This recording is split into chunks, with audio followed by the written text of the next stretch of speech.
say, can you see by the dawn's early light what so proudly we held at the twilight's last gleaming, whose broad stripes and bright stars through the perilous fight o'er the ramparts we watched were so gallantly streaming. And the rugged red glare, the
Alrighty, ladies and gentlemen at home, we have got the Powder Puff division on track here tonight for I believe this will be their 4th event,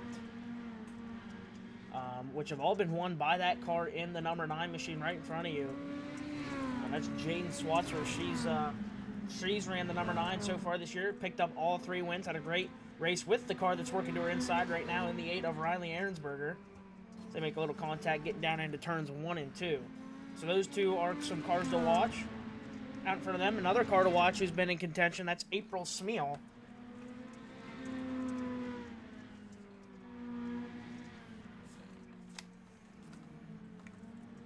So April Smeal in the in the 13 machine.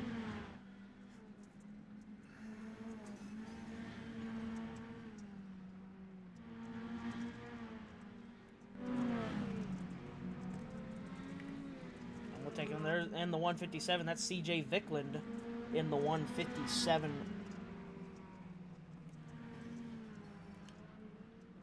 for David McGovern. Behind a car here, new here tonight in the 94 machine. That's going to be Gina Ireland. She's driving for Chad Ruzzi in the 94 machine. April Smeal, she'll take a look to the inside, work to the inside of that 94 machine. There's the 057. I do believe of Alexis McGovern in the 057 making a trip back here tonight in the 057, driving for Colton Pros in that Taco Bell sponsor number 057. There's the 728 of Nakaya Anderson.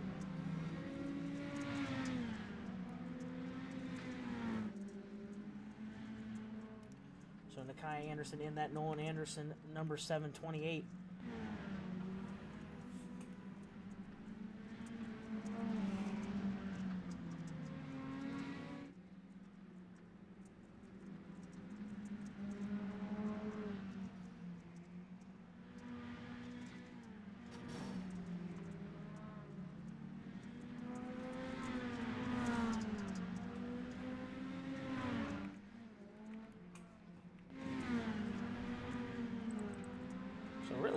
Probably one of our best turnouts here for the Powder Puff division.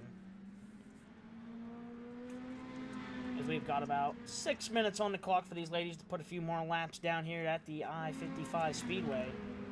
Speedway we don't get too often here with the Instigators. Wasn't voted in, kind of a neutral track. Haven't had many races here over the last 2 seasons as it's not been on the vote. But here it is. We're trying to use all the tracks we can. We had a great race at Kern, great race at Fairbury, which was about 4 weeks ago. Riley Ahrensberger upside down in practice. Oh, Jaden gets a little bit of contact from that. But yeah, a track we haven't seen, and trying to use all the tracks we can here with the Instigators. So we made our way to Kern and then Fairbury, a last lap pass for Jaden Swatsworth in that 9 machine to go from 3rd to 1st off of corner number 4. So we'll take a look at the times right now. A quick time right now. That's going to be Riley Ahrensberger driving for Blaze Harrison's machine. So Riley Ahrensberger, she's quick time right now. Second quick right now, that's going to be Nakaya Anderson. Third quick, April Smeal, followed by Jaden Swatsworth. I'm still waiting on a name for the 77 machine of Nathan Brady. Nathan Brady's machine. Alexis McGovern follows behind him, behind his car. CJ Vickland and Gina Ireland. So right now, that is how they stack up.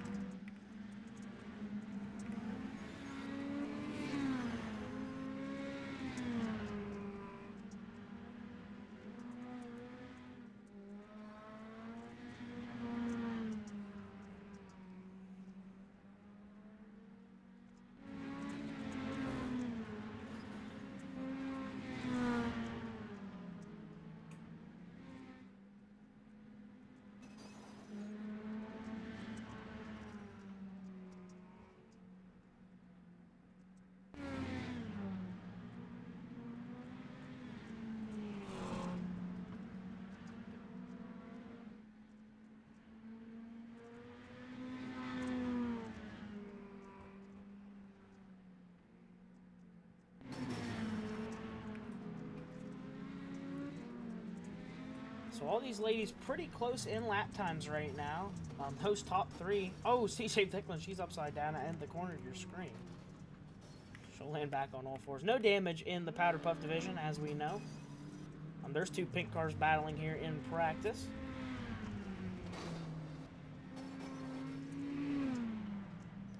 And getting word, coming in, driving for the 77 machines. We'll get over, clicked over in the 77 machine. Is going to be Sierra Gold.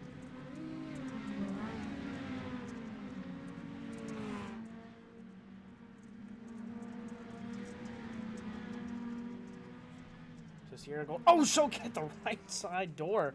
Nakai Anderson will be bang off the corner number 2. Oh, Nakai's head on in the fence upside down.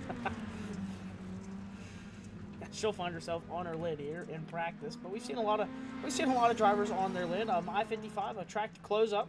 Riley Ansberg going to work to the outside of Gina Ireland here. She'll scoot around the outside. Alexa McGovern makes contact hard. The outside wall goes Gina Ireland.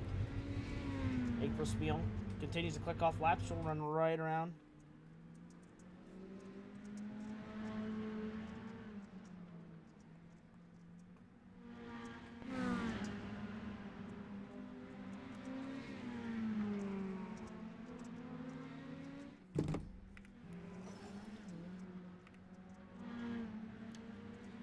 So we are down to just 2 minutes left of practice. So these ladies are getting her laps dialed in. Thick setups in these cars. So an even playing field for all the ladies out there. Riley Ansberg gets a little loose. She'll find her way to the pit road. There's Sierra Gold in the 77 machine. Kai Anderson, Alexis McGovern. There's April Smeal in the 13 machine, trying to maybe roll just a little bit smoother than the next cat out there. Excuse me, as we'll start to see how this track adapts.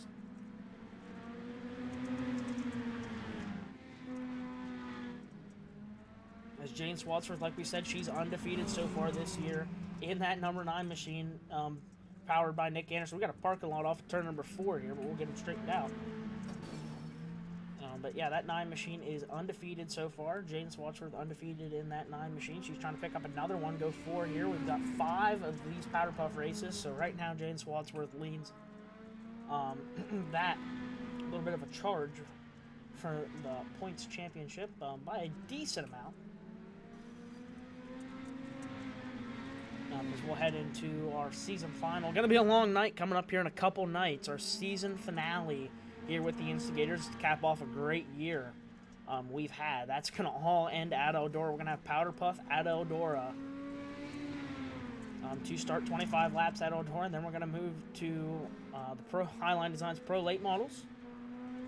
They'll have 90, I do believe it's going to be 90 laps for them, then 90 laps for the KDJ Etched Designz Big Block Modifieds, capping off with 100 laps for the Harrison Brothers Welding and Fabrication Super Late Models. So that's going to be a long night, ladies and gentlemen. You're going to have to buckle up for a big track and a lot of laps. But one way to cap off the year and hopefully leave it with an exclamation point.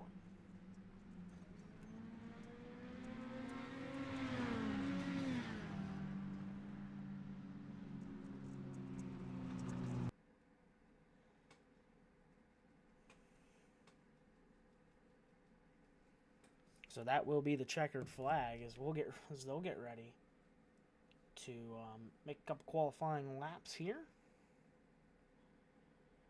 We'll see who we can catch getting out on the racetrack first. Oh, as we may see, Riley Ansberger. She's going to be the first one we're going to grab here. Jane Swatsworth, CJ Vickland, as these drivers make their way out. We're not going to be able to catch them all, but we'll try and catch who we can.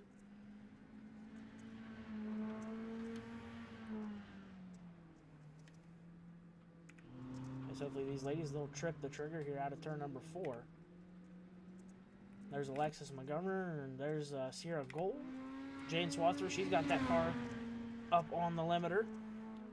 She gets some momentum to take the green flag here out of turn number 4. So she'll slot in lap number 1 there. She'll go quick time right now with a 15:109. Second quick right now, Sierra Gold. Nakai Anderson, she's going to jump up to second quick there. There's Riley Aaronsberger. Gina Ireland making her way out. April Smeal getting ready to take her laps. Right now, Sierra Gold, top of the board, quick time with a 15:09.5. Quicker in qualifying than she was all practice. She'll clock in. Jane Swatsworth second quick right now. Nakai Anderson bumped to third. April Smeal looking to pick up her first lap out of turn number 4. She'll jump up. Quick time. Quick time in the 13 machine for April Smeal. She will smoke the rest of the field. She'll go with a 14.873, a whole tenth quicker than she was in practice. So 14.873 quick time for April Smeal. Didn't get any better on that second lap. So she'll stay 14.873 quick time. Second right now is going to be Sierra Gold with a 15.095, followed by Jane Swatsworth in third.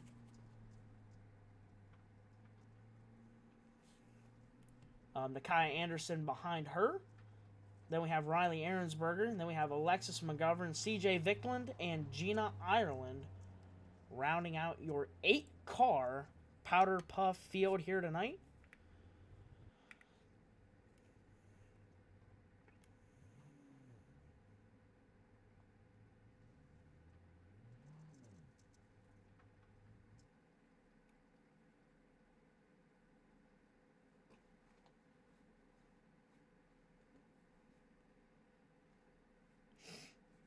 So, alrighty, the sun is going to set behind us. Excuse me, the sun is going to set behind us, and we're going to get ready to go 25 laps feature action here for the Powder Puff division. We're going to have a little bit of a differently stacked front row that we've seen. April Smeal, she's going to lead us off in that 13 machine, outside her in the 77 machine. That's going to be Sierra Gold. Inside row number 2, that's going to be the undefeated so far this year in the number 9 machine. That's going to be Jaden Swatsworth. Outside of her in the 728, it's going to be Nakia Anderson. Inside row number 3, strong run, last powder puff race in the 8 machine. That's going to be Riley Ahrensberger. Outside of her, I do believe is going to be the 057 of Alexis McGovern. Inside row number 4, that's going to be the 157 of CJ Vickland. And rounding out your field in the 94 machine, that's going to be Gina Ireland. So these ladies will get them bunched up here. I do believe the flagman's going to give them the 1 to go. We are going green next time, green next time. We'll see what these ladies can muster up here. April Smeal, Sierra Gold trying to throw her hat in the ring. She hasn't been here all so far this season, but she's looking to put a staple on here and try and end that undefeated streak for Jane Swatsworth. We're looking to take them green here out of turn number 4.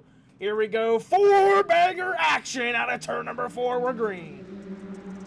We'll battle them off down into turns 1 and 2. A little bit of contact back there. Ahrensberger and Swatsworth, the Nakia Anderson sideways. She'll keep it out on the wall. They're still beating and banging back here for third. Riley Ahrensberger still slide. Jane Swatsworth up the racetrack. Oh, Sierra Gold hard into the Newcomb tire.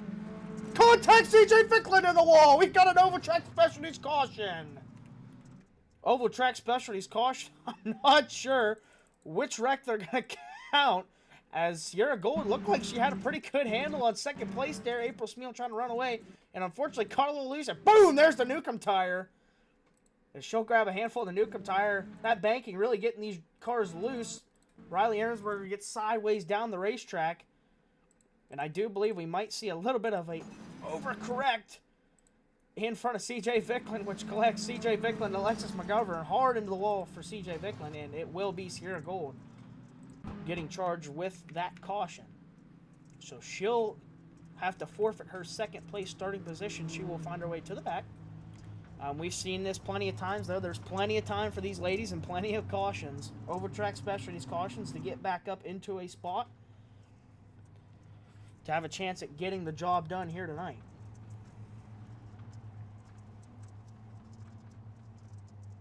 So definitely glad to see the stream working a little bit better here tonight. We had trouble, technical difficulties in the Grampian area with streaming last time we had Powder Puff. Glad to see we're going to be able to give them a good show here. April Smeal back to the green. Jane Swatsworth, that puts her in second in a good position here.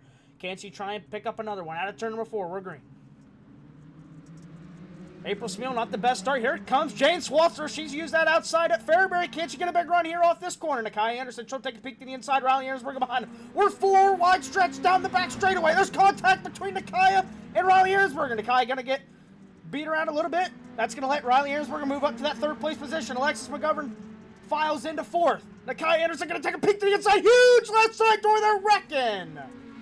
Gina Ireland involved. Sierra Gold involved. Oval Track Specialties caution as Alexis McGovern got the business from the 728 machine of Nakaya Anderson. As we'll take a look back at that one. Nakaya kind of got pushed out of the groove there, the corner before, maybe trying to find that lane. Alexis McGovern took that position. And down in the next corner, kind of a dive bomb move. Maybe just thought the 057 was going to be a little higher, not quite, as they'll both go around. And Nakaya Anderson will receive the UL, so I do believe we will see the 057 retrieve that spot if the word gets across.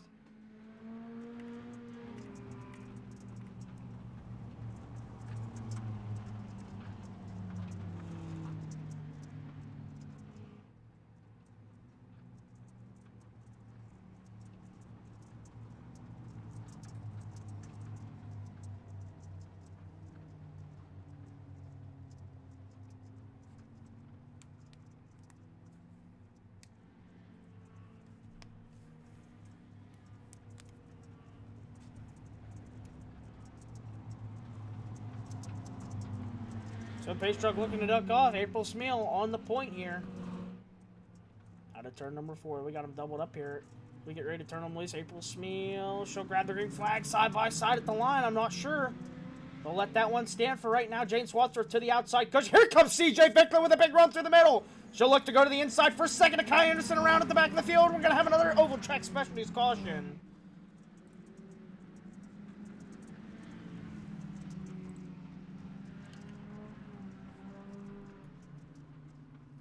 So that one will not go. Nakai Anderson losing the handle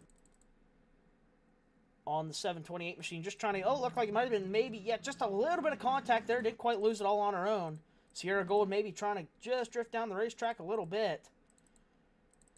Nakai kind of holding the lines. Sierra just trying to, you know, just kind of a meet in the middle thing. And unfortunately, Nakai finds herself looking the opposite direction.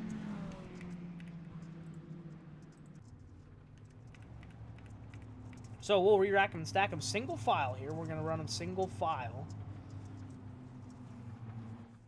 As April Smeal, been in this position before, trying to defend the 9 machine of Jane Swatsworth, looking for a couple of laps here to try and get something rolling on that outside cushion. CJ Vicklin, good run for her. She's 3rd right now. Riley Ahrensberger, she's up in that mix too. I do believe she's going to find herself in 3rd. Yeah, she'll slot herself in. CJ Vicklin in 4th. 5th place right now is Alexis McGovern. We're getting ready to turn them loose here out of turn number 4. April Smeal last time elected for a little bit of a slow start. We'll see what she does here. Out of turn number 4, we're green. Riley Ahrensberger, she'll instantly duck that inside, looking for 2nd, getting into turn number 1. She'll cut the car off. She'll look to the inside. April Smeal here off of turn number 2. April Smeal, she'll continue to lead down the back straightaway. Into turn 3 and 4. Riley Ahrensberger maybe looking for a slide job. She'll slide up. She's your leader now in the 8 machine. So Riley Ahrensberger to the point. She led quite a bit at Fairbury. 2nd place right now, April Smeal. And there's another Oval Track Specialties caution. We'll take a look back. Sierra Gold looks to be turned the wrong way. Sierra Gold found herself back up into 6th place position, just trying to cut down there, maybe try and get to the inside of the 057 of Alexis McGovern, and CJ Vicklin catches her in the left rear quarter panel, and around she'll go. Gina Ireland narrowly avoids it, and that will be the cause of your Oval Track Specialties caution flag. So now at the point, the 8 machine of Riley Ahrensberger. 2nd place now is April Smeal. Back in 3rd, the 9 machine of Jane Swatsworth. Alexis McGovern is up to that 4th place position. CJ Vicklin now resides in 5th. Nakai Anderson behind her. So Sierra Gold will find herself to the rear. And she'll try and come back from the rear once again. Has a fast car under her, so we'll see what she can do. Pace Truck's lights are out. So we'll see when Riley fires here off of turn number 4. Out of turn number 4. On her command, she'll give him a slow start. We're green. Jane Swadsworth, wow, she really uses that slow start to her advantage. She'll grab a handful of the cushion, getting into 1. Jane Swadsworth around the outside, trying to get second from April Spiel. Here comes April Spiel on the bottom now, though. Ahrensberger might have showed her the line. Jane Swadsworth back to the outside. April Spiel trying to creep. Wow, Jane Swadsworth right up on the cushion. That's your battle right now for third. Alexis McGovern trying to take third away in the 057. She'll get a little bit loose, but she'll hold on to it. Down the back straightaway. Jane Swadsworth runs in third. April Spiel in second. Riley Ahrensberger's got that car wound up in the 8 machine. She'll roll through the center. April Spiel trying to get a little bit lower. Ahrensberger sideways off of turn number 2. She'll hold on to it for now. April Spiel now in closing distance. They'll roll through the center of 3 and 4. Out of turn number 4. April Spiel trying to get a big run. Swadsworth up far behind. And there's an Oval Track Specialties caution flag for Gina Ireland sideways on the front straightaway. We'll take a look back here. Oh, yeah. The 94 machine of Gina Ireland just loses the handle there off of corner number 4. Just gets a little bit too sideways and unfortunately doesn't catch it in time as Sierra Gold was working on the inside of her. And unfortunately both those cars get collected to the inside wall. Not able to get the cars refired as we will have another Oval Track Specialties caution. Good race up at the front of the field. Riley Ahrensberger started to pull away, then had a little bit of a misstep there. Luckily had enough of a lead. April Spiel couldn't capitalize. Jane Swadsworth couldn't capitalize. Could this be Riley's night? Looked like it was going to be her night at Fairbury not too long ago. And unfortunately, Jane Swadsworth found that cushion. Right now, that cushion not as supportive as it was at Fairbury. As we're getting ready to turn them loose here.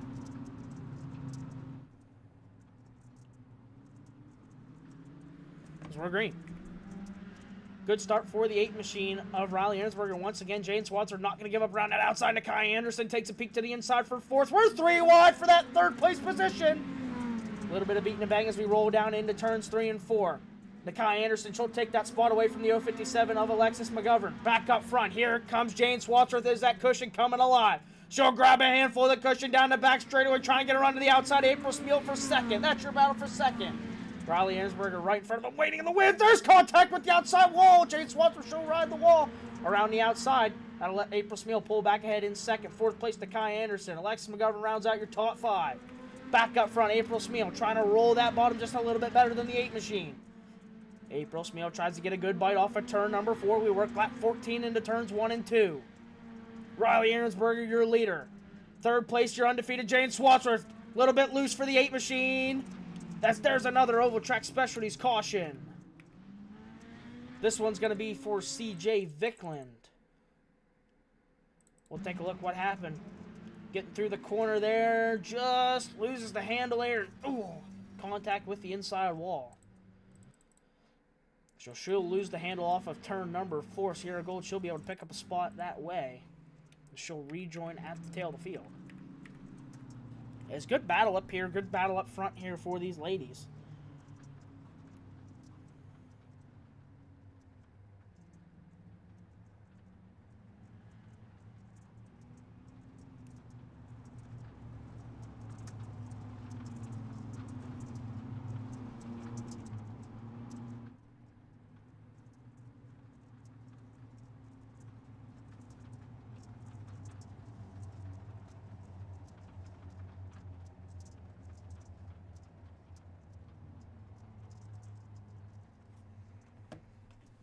So we'll roll them back single file. Back up to 4th here is Alexis McGovern in the 057. Nakai Anderson, your 5th place runner. Back up front, the top 3. You've seen them up in the top 3 all week. Every single week with the Powder Puff division, these are your top 3 ladies as we'll get ready to turn them back loose down into turns 1 and 2.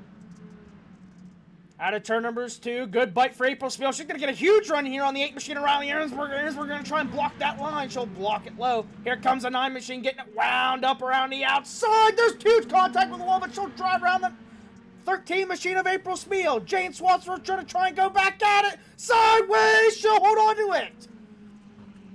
There's an Oval Track Specialties caution. Did Jane Swatsworth have that second place position at the line? I think she did.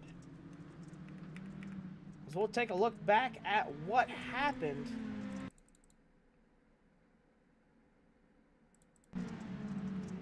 Battle back here for 4th place. 057 of Alexis McGovern loses the handle on the 057. A little bit higher on the racetrack. Just gets away down the racetrack right in front of Nakia Anderson. She'll collect the 728. And around she'll go to the inside wall. Nakia Anderson hard hit also. They'll get him straightened back out here and go back out of here as we are 16 in. So Nakia will regain her spot. She'll come back up to the 4th place position.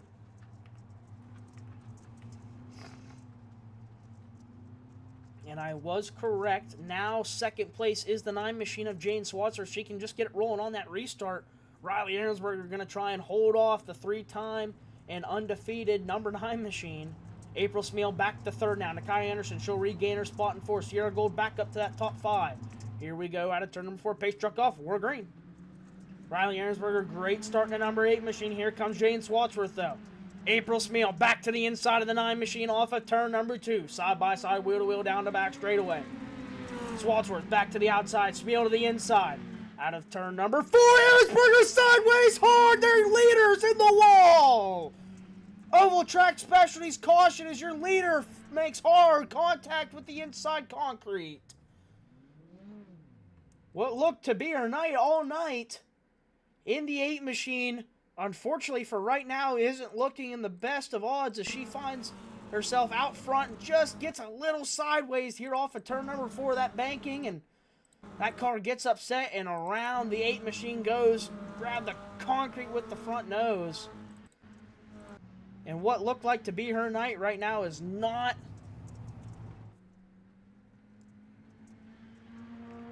looking the best. We'll see what she can do in that 8 machine. That 8 machine's been fast all night.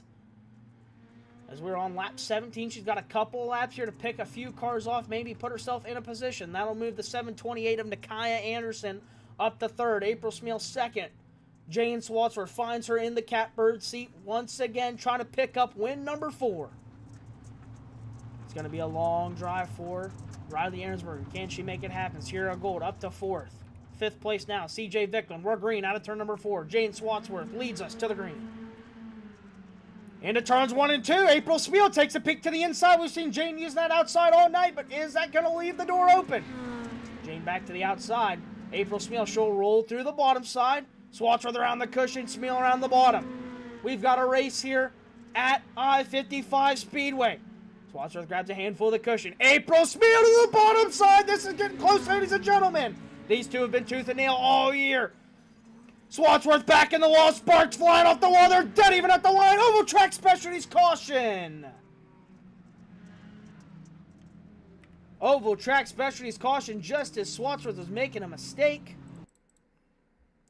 Looks like Riley Ahrensberger may be trying to get too much to try and increase that position. Battling back here with the 94 machine of Gina Ireland. Slides up to that middle groove.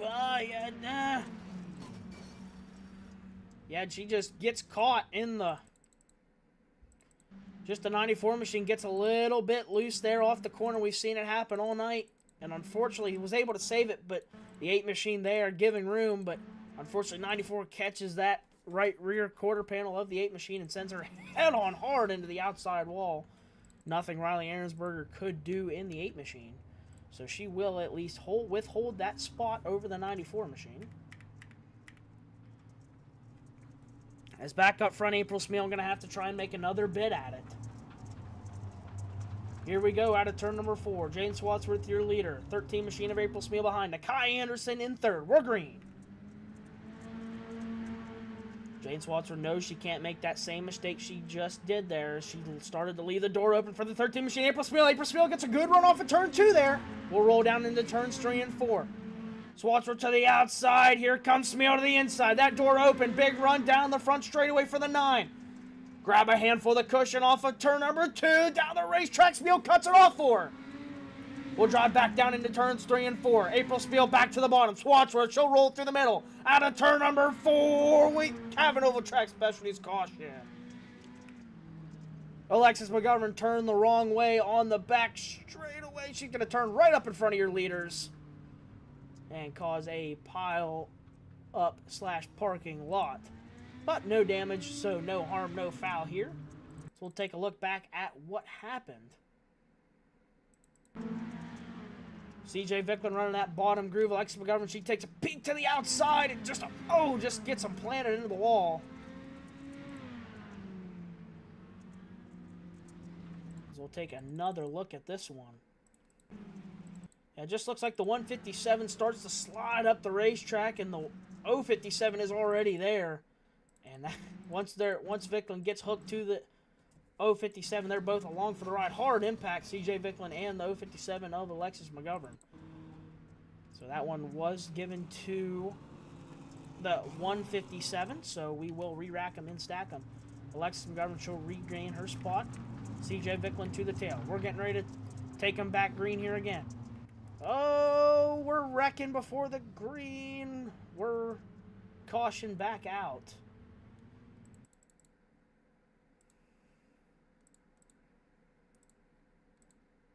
We'll take a look back here. Maybe a little bit of a communication error.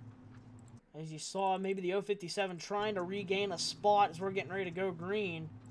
And nowhere to really slot in there. Just kind of gets up into the door of the 77 of Sierra Gold and Riley Ahrensberger and turns Sierra Gold around before the green.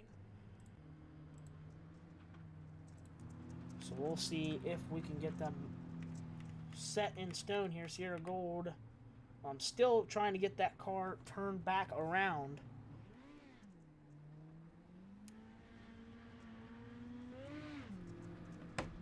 She'll get it turned back around, see if she can regain her position. Alexis McGovern maybe just a little bit confused on the spot that she needed to be in. So we'll wait to, I do believe we're probably going to wait to get the 77 of Sierra Gold back up to her spot. Yep, we're going to delay the green. So the 77 will creep along the inside of the racetrack here. And slot back into 4th place. So now we've got them stacked just how we want them. Still leading this one in the 9 machine. Continues to have pressure from the 13 machine of April Smeal. Nakai Anderson, good run. She runs 3rd right now. Sierra Gold, first time here with us. Runs in 4th. Riley Ahrensberger back up to 5th. Here we go. We're getting ready to turn them back loose here. Does Nakai have anything for these top 2? Does Jane Swatsworth have another one? Have another feature win here at I-55. Down into turns 1 and 2. Out of turn number 2, Jane Swatsworth. She'll roll through the middle. Here comes April Smeal. April Smeal, she's rolled that bottom just a little bit better than everybody. Jane Swatsworth in the 9, a little bit high out of turn number 4. She'll get a good run, though. Back down into turns 1 and 2. Swatsworth, she'll try and cut down off of turn number 2. She'll get a good run. April Smeal right there on the rear bumper, though. We work lap 23. There's an Oval Track Specialties caution. Alexis McGovern and Gina Ireland packed up on the inside of turn number 4. So we'll take a look back at what happened. Alexis McGovern gets in there and just gives the right side door to Gina Ireland, and that finds them both drivers parked on the inside of turn number 4. Just maybe wasn't quite expecting that 94 to be a little that far down the racetrack. Catches the left side door, and she will have to find her way to the tail of the field in the 057. So we are 23 of 25. Riley Ahrensberger, she sits in the elevated outdoors hot pit right now. So this might be the end of her night in that 8 machine, what looked so promising early. Right now, she finds herself in the elevated outdoors hot pit. No damage on these cars, so you got to think maybe pulled it in, done for the night. Here we go. Jane Swatsworth trying to pick up her 4th and undefeated win. April Smeal trying to uncrown the 9 machine. Into turns 1 and 2. April Smeal's had the car all night. She'll roll through the slick into turns 1 and 2. Jane Swadsworth down the back straightaway. Does April Spiel have enough time? No, Swadsworth can't make a mistake up on that cushion. All the way to the outside. Here we go. White flag one more time around for the powder puff division. Into turns 1 and 2. April Spiel is there off of 2. Jane Swadsworth on the outside. Is the outside momentum the difference? April Spiel drives it in deep to the inside of the 9 machine. Out of turn number 4. She'll stay undefeated. Jane Swadsworth wins. 2nd, April Spiel. 3rd, Nakai Anderson. Sierra Gold 4th. 5th, CJ Vickland. Alexis Hunter comes home 6th. 7th will be Gina Ireland. And rounding out your field will be Riley Ahrensberger. 2 laps down. What a battle to the line. What we thought maybe was going to be a decrown of the 9 machine as she continues to just pick up win after win. But not the story here as Jane Swadsworth holds her off in that 13 machine once again. And right now sits 1 race away from going undefeated the whole season. So we will see what she has to say about picking up her 4th win of 4 races. Up here in the booth with us, Jane, how was it out there to see that 13 machine creeping to the inside lap after lap, but being able to hold your composure and hold her off? It was a little scary. On the last lap, I could really hear her, so that freaked me out a little bit, but I did it, so. You definitely threw a couple sparklers off the wall there. You seem to be pretty committed to the outside all night, even when April showed you that inside might have been there. And was that just consistency running on that outside where you felt comfortable? Yeah, that's where it felt best. I practiced a little bit earlier today, and it felt good, so that's where I stayed. Well, definitely congratulations, Jane. And do you think you're gonna have a chance here at Eldora to go 5 for 5 on the season? I hope so. It'd be great to brag about. Definitely would be the bragging rights of the century to go undefeated. Is there anybody you want to thank here tonight on that 9 machine? I'll thank Nick because he definitely made me practice, and it worked out, so thanks to him. Well, congratulations to you and Nick, and it doesn't matter who's driving a Nick Anderson car, it seems to be up front. So, congratulations to you, and Thank you. look forward to seeing you here at Eldora to see if you can go 5-4-5, or to see if anybody has anything for you. Yep, thank you. Well, alrighty, that will conclude our 25-lap main event here at the I-55 Federated Autosports Speedway. To say it wasn't lacking here. I thought April Spiel might have had that inside groove working, and it seemed like she did lap after lap. But eventually what come down to just a 3-lap dash was not enough laps for April to be able to peek her nose there, and was never able to have the lead at the line. So Jane Swadsworth able to hold off another late race charge from the 13 machine and grab 4 out of 4 wins here with the Instigators in the Powder Puff division. So these girls definitely going to have to keep on practicing to try and run down that 9 machine. But we'll get ready to switch gears here. We'll have a brief intermission here, and we'll get ready to go late model racing here with the HighLine Designz Pro late models. They're going to be going 40 laps at the Cedar Lake Speedway, I do believe. Yes, sir. His dad has made his way to the booth after cringing at his car, his own 4-cylinder all night. But he makes his way up to the booth here with us. Yep, new driver debut. Tried to stay out of trouble. Hard to do in that race. We need some, might have to have a driver's meeting with the ladies, I'm not going to lie. They definitely aren't afraid to throw an elbow here. But I think I-55 was a great showing for them and put on a great race for the fans. So, like I said, we will get ready to switch gears, and we'll be back for 40 laps at Cedar Lake with the HighLine Designz Pro late models. So give us just a few minutes here, and we'll be back.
Alrighty, we are back from our brief intermission. We've got pro late models on the track here with the HighLine Designz pro late models here with the Instigators. Right now, the times are staying close, but quick time right now. Last week's feature winner, that's going to be Dennis Harrison III. He's fast time in hot laps right now. Good lap for David McGovern. He sits second quick right now with a 13.025 and only 6 thousandths off that pace. Larry Hess, I tell you what, Larry Hess, he's been creeping to be in that top 5 in qualifying and finishing in the top 5 in the feature. So another good lap for him. He sits third with Dave Riesinger in fourth and Colton Joyner fifth right now on your speed charts.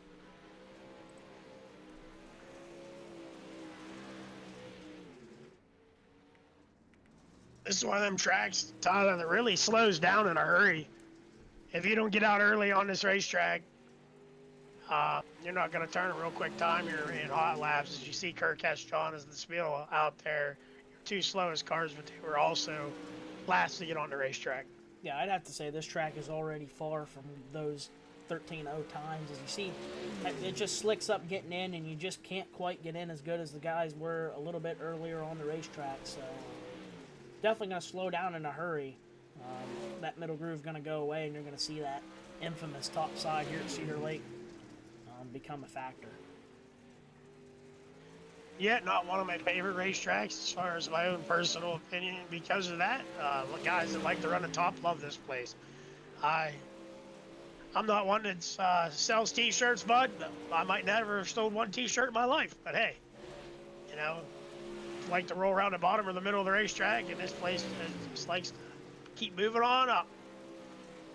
Yeah, the 1 and 2 almost never comes off the wall. I mean, it's just always there. I mean, 3 and 4, you get 90 laps on it, you might start to see that slider line come into play, but the thing with the slider line is the guy running the top, you can't quite get around him cleanly. It's just such a hard task, and that's something we see these guys, and that's why Cedar's kind of one of them tracks where it's a slide job track, but you don't have the room you might have somewhere like Limeland to be able to throw that slider from way back and clear. But so that's why this track is definitely elbows up, and usually doesn't have everybody on the same page at the end of the night, but somebody's going to be happy sitting in victory lane after tearing that right rear quarter panel off. Oh, for sure. Definitely going to feel like we're maybe at a 4th of July. Because we're going to see tons of sparklers here off the wall here tonight. So Good example right now, I'm watching Mike Anderson and Colton Joyner's. Anderson is able to get to the back bumper of Joyner, but once he gets there, he doesn't know what to do or have anywhere to go. That's kind of infamous for here. And like you said, you know, about the only thing you do is get big runs and try to throw a slider and try to make a clean one, and or you give the guy the chrome horn, but you know that don't make the guy very happy either. So yeah, even right now with this track, I mean, really, it's not even like oh, you see right there, Mike Anderson just missteps a little bit. Right, you just get so close to the guy in front of you and you catch that wall, and that's it. It's all it takes here at Cedar. And it's just this track isn't even all the way to the wall yet. I mean, that cushion's still banked off just a little bit, and still just not enough grip anywhere on the racetrack to make anything else happen. Kind of has that same Knoxville cushion feel, but just on a smaller racetrack, and it just is so unforgiving to the bottom. Especially with them peg tires, they're like freaking bombs down there. oh yeah. You got a couple of bombs. You used to be able to just run right over them things. Nowadays you can't. They will tear you up. Well, as Jonathan Smith made a liar out of me. He come out late, now has the fastest lap time. So, what do I know? We'll jump over to the 13 machine. Jonathan Smith haven't been in his group quite yet. We'll take a look at what he was able to accomplish here with that 13.011. But we're not going to get to watch it because I wasn't here. Oh, that's okay. But two different sessions. Also, this is also where Dennis Harrison was also in this session early. You got to wonder, man, that cushion does look mean in this session. So maybe just a little bit more speed out there. Maybe able to use that first lap. A little bit of a cut down.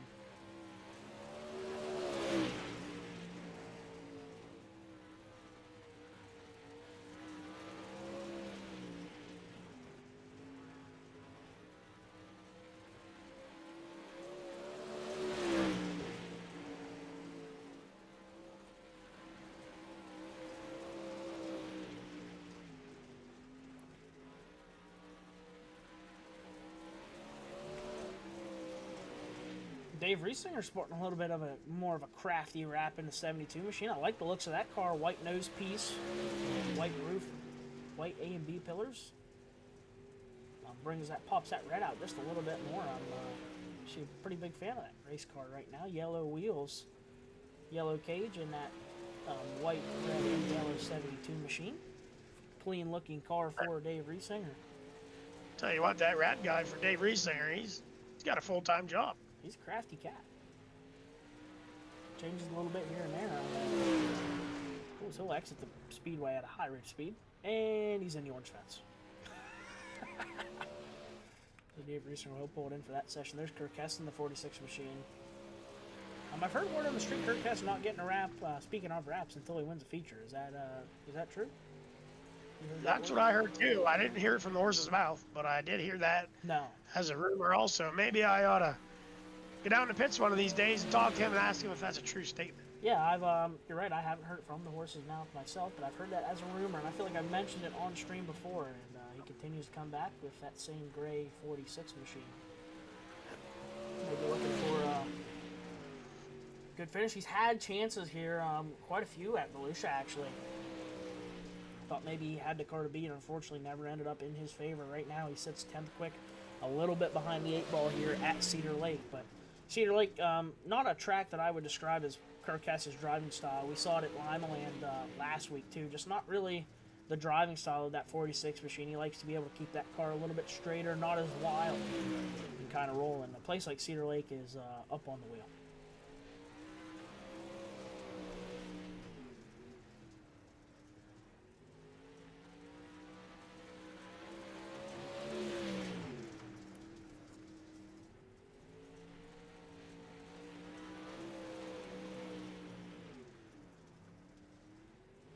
Well, we're just down to over 2 minutes to go here before we're getting ready to go heat race action here with the pro lates.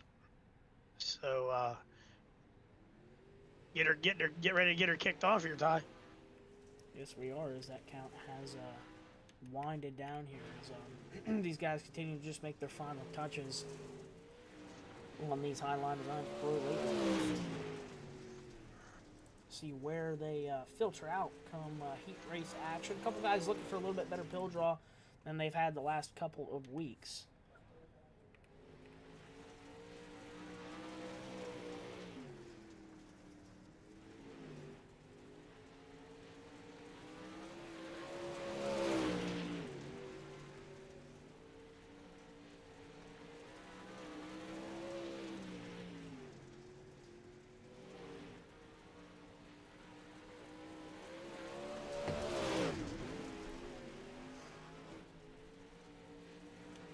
So definitely a couple drivers looking to have a good night.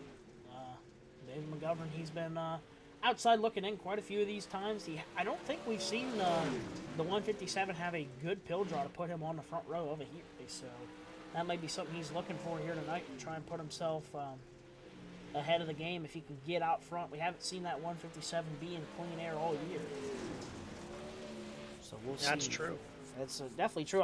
We saw he had some speed at places like Lanier, and unfortunately just got behind in the heat race, racing hard, and whether it be a crash or a something else, he hasn't quite had the finishes he's wanted, but maybe looking to start up front in a heat race and maybe try and maybe control his night a little bit more.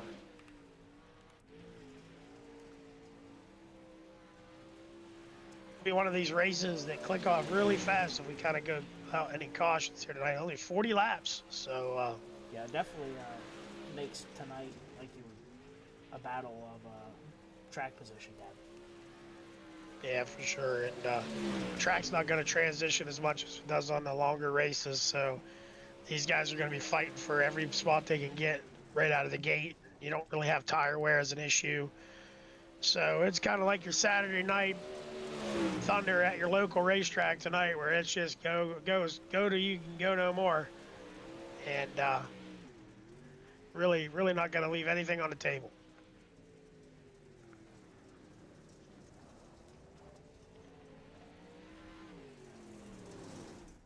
As As there is the checkered flag for hot laps. As we're going to get ready to stack them into heat race events here. 2 heat races on tap here tonight for the HighLine Designz Pro Late Models. As they'll look to make their way to the grid on the front straightaway.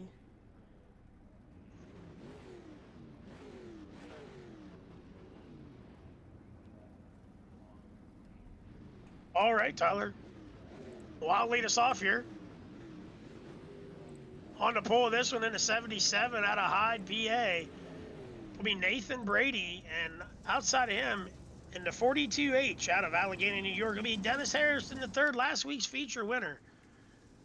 Inside row number 2, a driver we were talking about, not the pillow draw he wanted once again. He'll start inside row number 2, though, in the 157 out of Kernsville, Pennsylvania. That's going to be David McGovern. Outside of him, in the 80J machine out of Grampian, Pennsylvania. Haven't seen him here. Last week, didn't make the call. That's going to be Action Jackson in the 80J. Rounding out your field, we were talking about him a little bit ago, about it stop being his style of racetrack and does not even get a good pill draw. That'll be Kirk Hess out of Clearfield in the 46. So that'll set heat race number 1 for the HighLine Designz Pro Late Models. Pace truck has the lights out. Nathan Brady, a good pill draw for him. He's looking to capitalize on it here tonight. Started pole at Limaland, fell off pretty early there, about halfway into the race. We'll see if this 40 laps is maybe a little bit more his style. He's ready to take the green flag out of turn number 4. We're green. They'll fire off down into turns 1 and 2. Harrison will grab a handful of the cushion off of 2. Big run for Harrison down into turns 3 and 4. Does Brady have a slide job in him? Not going to make it happen this time. That's going to let Harrison have a big run off of turn number 4. He'll lead lap number 1. Dennis Harrison using that cushion like he continues to do all the time. He'll get a good run down the back straightaway. He'll move up to the point right now in that 42H. Nathan Brady, he'll slot into second for now. David McGovern, he holds third right now over Kirk Hess. Action Jackson falls back to 5th. Back up front, Dennis Harrison. He is sparklers off the wall already in the 42H machine. Spanking the horse. That's what we're going to be talking about all night here. So who can spank the horse the best here? Out of turn number 2, Harrison continues to run that outside lane. Nathan Brady starting to lose contact with them. He'll grab a handful of concrete. Both drivers will, those top 2. We'll stay clean and green down into turns 1 and 2 now. Brady, he'll get it turned up on the cushion. Harrison pulling away at the lead. Here comes Kirk Hess. He's got the outside momentum rolling right now. As I say, it gets a little bit tight getting into turn number 3. Can he get to the outside of the 157, though? That's your battle for third right now. That's your best battle on the racetrack. Kirk Hess will try and drift up, grab a handful down the back straightaway. Montgomery will close the door. Out of turn number 4, McGovern still has third right now. We work lap 7 of 8, 2 laps to go. Back up front out of Allegheny, New York, your leader, Dennis Harrison. He's cold it down. He'll roll through the middle to the Smeal Racing Designz white flag one more time around for Harrison. He'll roll through 1 and 2 up on that cushion. Down the back straightaway into 3 and 4 for the final time. Sparklers off the wall. He'll win heat race number 1 with the HighLine Designz Pro Late Model. Second place, Nathan Brady. Third place is going to go to David McGovern over Kirk Hess and Action Jackson.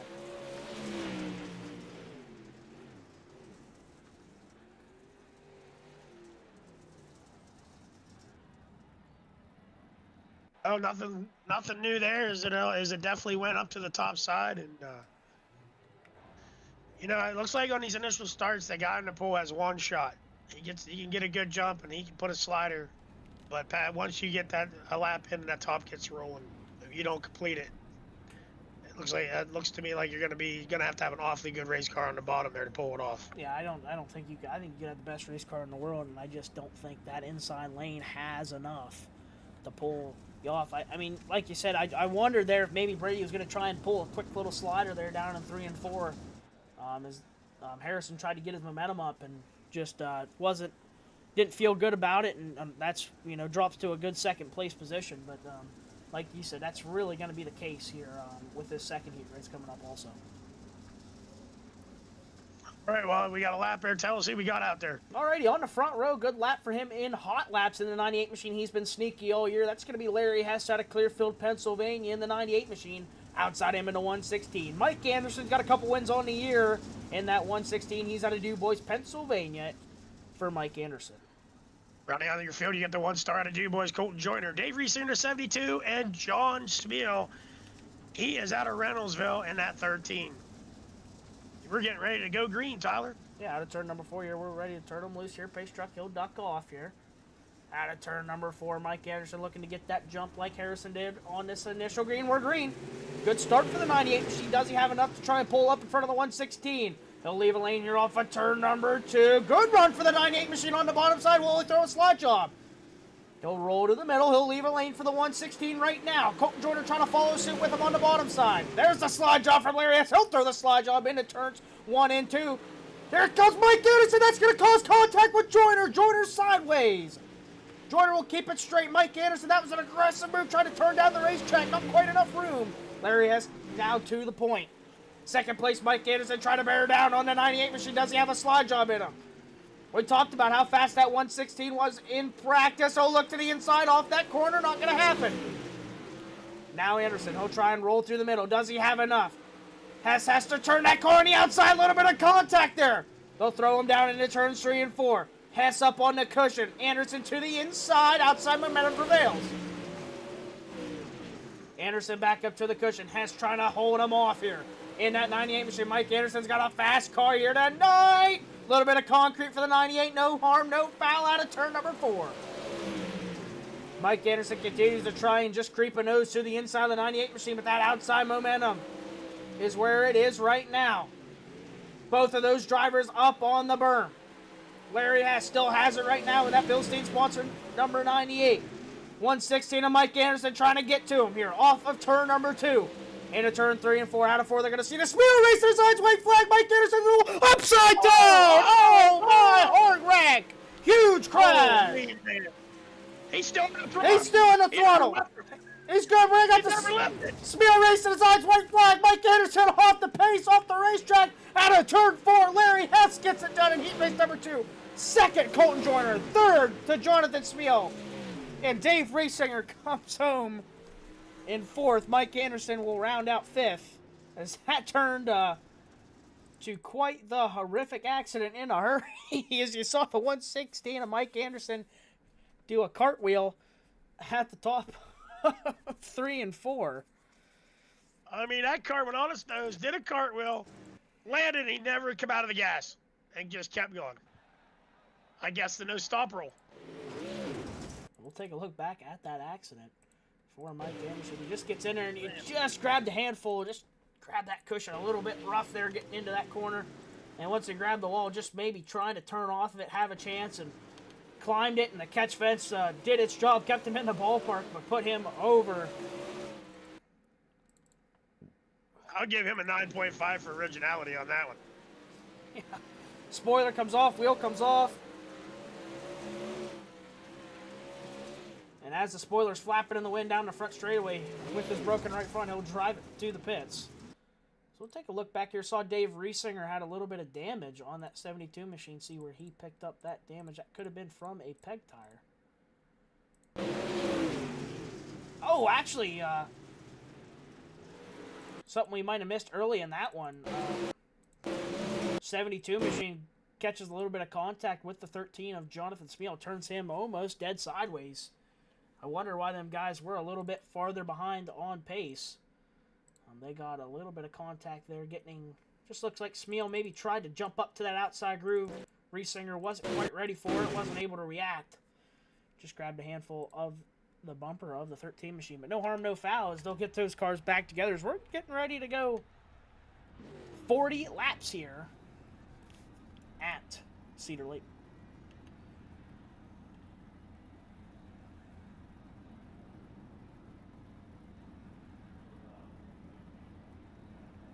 Colton Joyner will have to drop to the back because he is our last weekly winner back at Lanier, I think, if I'm not mistaken, Tyler. That would have been back at the Lanier Speedway. So Colton Joyner will find himself to the tail of the field.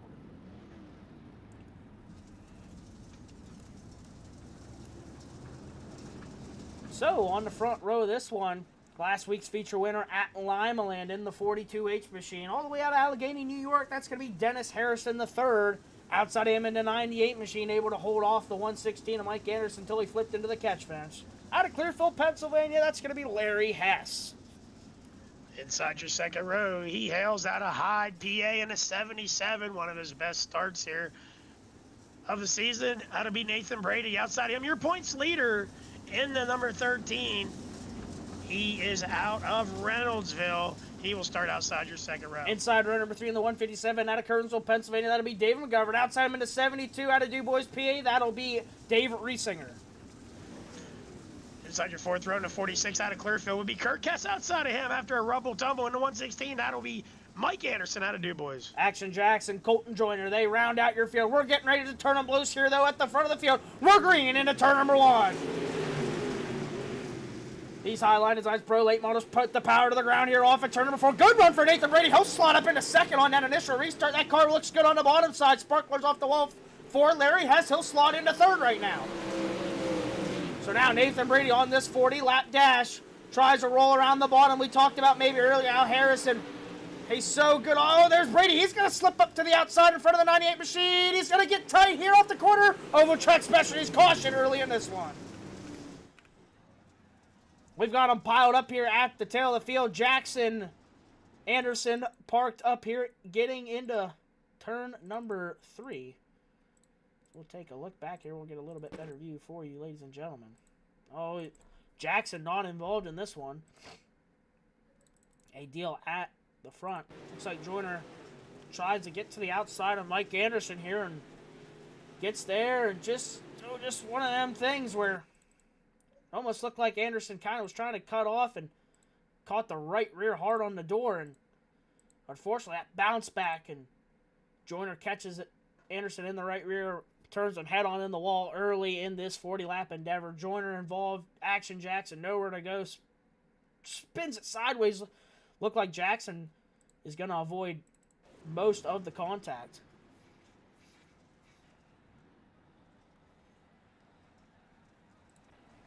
So we will re-rack them and re-stack them. Mike Anderson getting, he's in the elevated outdoors hot pit. He's going to roll his way back out trackside. We're going to try this one again. Harrison, like we said, with him out front here at a top dominant track like this, he's going to be hard to beat. Nathan Brady, he finds himself on the outside now where he wants to be for this restart. Larry Hess on the inside. We're looking to turn him loose out of turn number 4. Nathan Brady gets a little tight getting into turn number 1. Now we're going to have the 98 machine try and make a bid for second on the bottom side by side for second. Dave McGovern having his best run so far this year. He looks for 4th on the outside of Jonathan Smeal. Still side by side for second. Sparklers off the wall for Nathan Brady. He'll get it in check down the back straightaway. Big run for Nathan Brady. Oh, Sparklers off the wall for the 157 of Dave McGovern. He's driving that thing for all it's worth there. 2 by 2 here for the battle for second and the battle for 4th. Down the back straightaway, Brady on the outside, Hess on the inside, Smeal and McGovern side by side along with him. Smeal trying to take that spot away on the inside. He'll look downward, look to go 3-1. Larry Hess gets a little bit of a push there. He's going to drop back a spot to Smeal also. McGovern trying to work to the outside. McGovern, he'll try and get his feet back under him, try and work to the outside of the 98 machine after that little bit of a push. Hess trying to get his feet back under him here after that little bit of a push on the bottom side. He's got a fast car. Jonathan Smeal find himself on the podium right now. He runs 3rd. Nathan Brady in 2nd. First place right now, Dennis Harrison the 3rd. He's putting the whip to it here tonight in the 42H machine. Brady runs 2nd. Smeal up to 3rd. Now the 98 machine gets his feet back under him. He'll run 4th right now ahead of the 157 of Dave McGovern. Riesinger, he'll slip into that 6th place spot. Joyner behind him.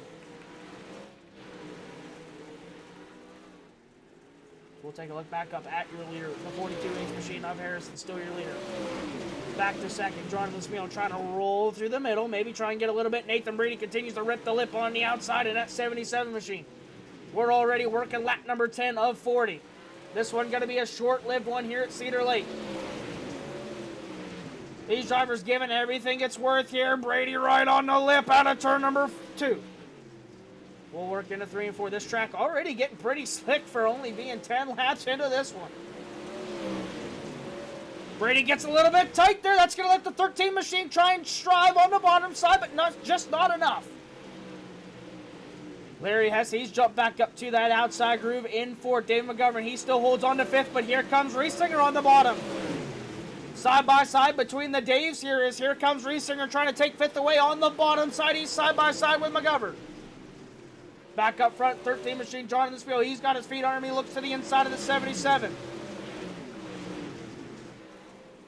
Out of turn number 2, Smeal trying to use that inside mud to try and get a little bit better of a run, but Brady continues to spank the horse on the outside. Those drivers, that's your best battle on screen right now. That's your battle for second. Out front, absolutely walking the dog here in 60-degree weather. No trouble at all in the 42H machine. He leads this one. Nathan Brady trying to pedal hard here, but right now he runs second. Jonathan Smeal, he runs third. Smeal had a little bit of a string of bad luck. We haven't seen him in the podium here lately. Right now he's in that third and final podium position for your back road powder coating podium. Brady having his best run all season as he works lap 17, trying to talk to us for the first time so far this year.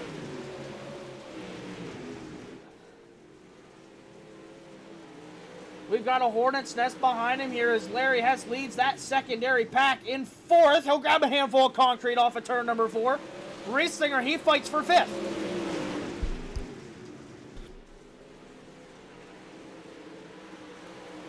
These guys all spanking the horse on the outside. Here comes Smeal trying to look to the inside of Nathan Brady, trying to make that pass happen. Brady has that outside momentum at the line. Jonathan Smeal had him at the line. There's the slide job from the 13 machine of Jonathan Smeal. Does Brady throw it back into turn number 3? Slide job maybe from Nathan Brady. Brady will leave a lane. He'll cut it off right at the end. He'll leave a lane. Brady will throw it back in on the bottom side of turns 1 and 2. He'll get a good bite off the bottom side. He'll look to the inside of Jonathan Smeal, but not quite. Smeal now back up into that second place position. Third place right now. The 77 of Nathan Brady. We saw that car fall off at line. Let's see if he can keep it under him. He's got the 98 machine trying to run him down. Does Jonathan Smeal have anything for Harrison? Harrison has had this race in the palm of his hand since the drop of the green flag. You knew when he started up front he was going to be hard to beat, especially at a track he was dominant at earlier this year. As he's got about half a track on the other drivers. 5 seconds here at Cedar Lake. A huge deficit as Nathan Brady is spanking the horse on the outside. He throws back to the rear bumper of the 13 machine of Jonathan Smeal. Yeah, Tyler, Harrison is still a solid tenth of a second, a lap faster than your second and third place runner. He's just pulling away. Harrison just has something figured out here at the Cedar Lake Speedway, and right now, he is showing it right now as he's coming up on lap traffic of the 116 of Mike Anderson. Action Jackson, he's in the elevated outdoors hot pit. He's called in tonight. Harrison, he'll try and look to the inside of Mike Anderson. I tell you what, he's got a huge gap. No rush, no hurry for the 42H machine. Smeal now grows a little bit of a gap to the 77 machine. Larry Hess, he's trying to get to that top 3 podium. 72 of Dave Riesinger, he's found himself up to that top 5. He runs 5th right now. Colton Joyner in 6th. Kirk Hess, Dave McGovern battle behind them. Harrison will make quick work of the 116 of Mike Anderson with a little bit of damage on that 116. So Harrison will make that move as Sparkler's off the wall for the 42H machine. But I tell you what, he's just got that car dialed in. Like I said a little bit earlier, that little bit of a slider line in 3 and 4. He has it all to himself. Outside 1 and 2, slider in 3 and 4. As he is walking the dog here tonight at Cedar Lake. As Jonathan Smeal, he finds himself up in second with a good battle with Nathan Brady. Brady had to get out of the gas there for a second. He'll get his feet back under him here, trying to roll to the 13 machine. Out of turn number 2, Brady still in distance of the 13 machine of Jonathan Smeal. Brady looking for his best finish all year. We saw that car fast last week, but fell off. Can he hold on to it for 40 laps here as we're within 10 to go already here at Cedar Lake? Harrison picking them up and putting them away. I just got to say about Dave Riesinger, though, Tyler, is he has committed to the bottom his entire race, and he finds himself running in 4th place right now. Yeah, he did. As you say that, though, Yeah. Announcer's curse there. He just got tied up off the bottom and let Colton Joyner slip to the inside. But Riesinger, like you said, he's been running a great race on the bottom. And unfortunately, that little bit of an announcer's curse he gave the 72 machine, let Colton Joyner slip by. But still a great run for the 72 machine as he still sits 5th right now.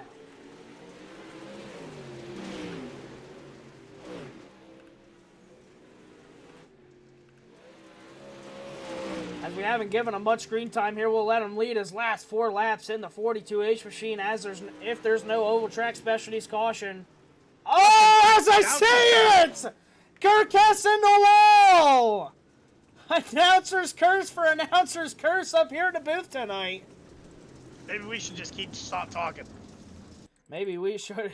As Kirkess, as I say, was going to let him lead his last laps there as he had, oh my goodness, what did he have?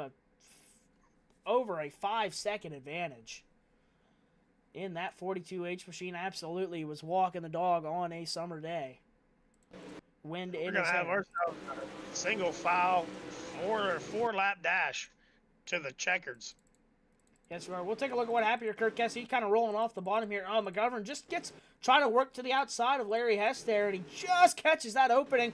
Hard hit to the outside wall. Tries to get the car back under him. Kurt Kess, unfortunately, was in the crossfire there, and that right front impact just not something you think would tear the right front off of one of these late models, and a little bit of door-to-door contact with the 157, and Kirk Hess loses that right front tire. Unfortunate for Kirk Hess. And that will be the caution.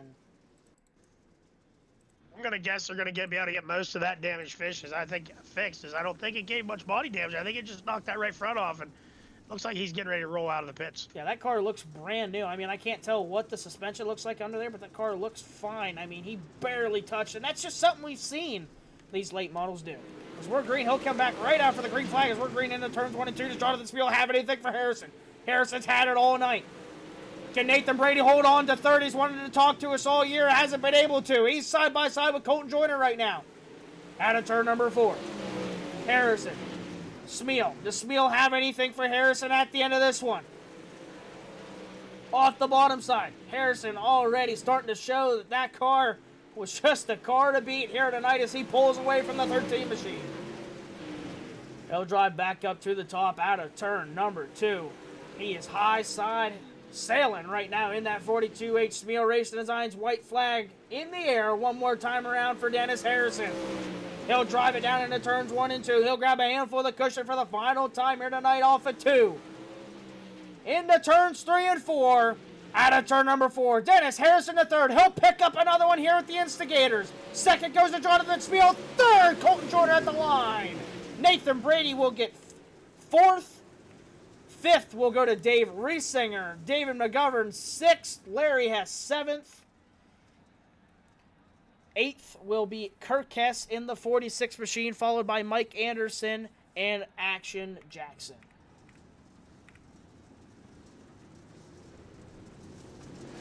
As unfortunately, it's a battle we didn't get to see at the end of that one between Brady and the one-star Colton Joyner. We'll take a look back at that as these drivers get out of their cars and get ready to have a word with us. Brady goes to the inside on that final lap. Oh, gives a heavy right side door to the one-star. We told you he wanted to have a conversation with us here. See if he rolls the bottom here. Joyner just gets that big run. He leaves the lane, and Joyner picks up that 3rd spot.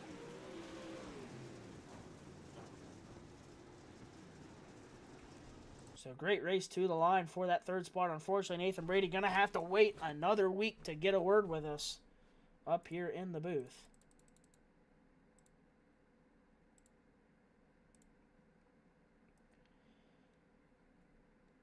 All right, man, as we've got Dennis Harrison the third up here with us. Another win. That's 2 in a row. Pretty much had the field covered here tonight. Dennis, it seems like, you're getting faster and faster every week, and that's going to be win number 4 of the season. But I was watching the entire race. Pretty much you had a tenth minimum on the rest of the field. Was your car just that good, or are you just that comfortable here? I got a lot of laps at this place, and my car is really good. I got a Premier setup that just is on dig on this track, and I knew I felt really good coming into it, and I really hated to see that caution because those things have bit me a bunch of times, but it was a good race. Yeah, we always wondered if when we got that caution if there was going to be anything for you, but really nothing for you. These guys are going to have to go back to the drawing board here for next week's 50 lapper here, and if they're going to have anything for you. But one thing about it, this place is hard to pass, and you will have to come from the tail of the field next week. Yep. Yeah, I knew it was going to be good because last week, like you guys were saying, that if I could just find that slider line in 3 and 4, I'd be a lot better. And then I went and did some official races, and I found that, and it was just way better.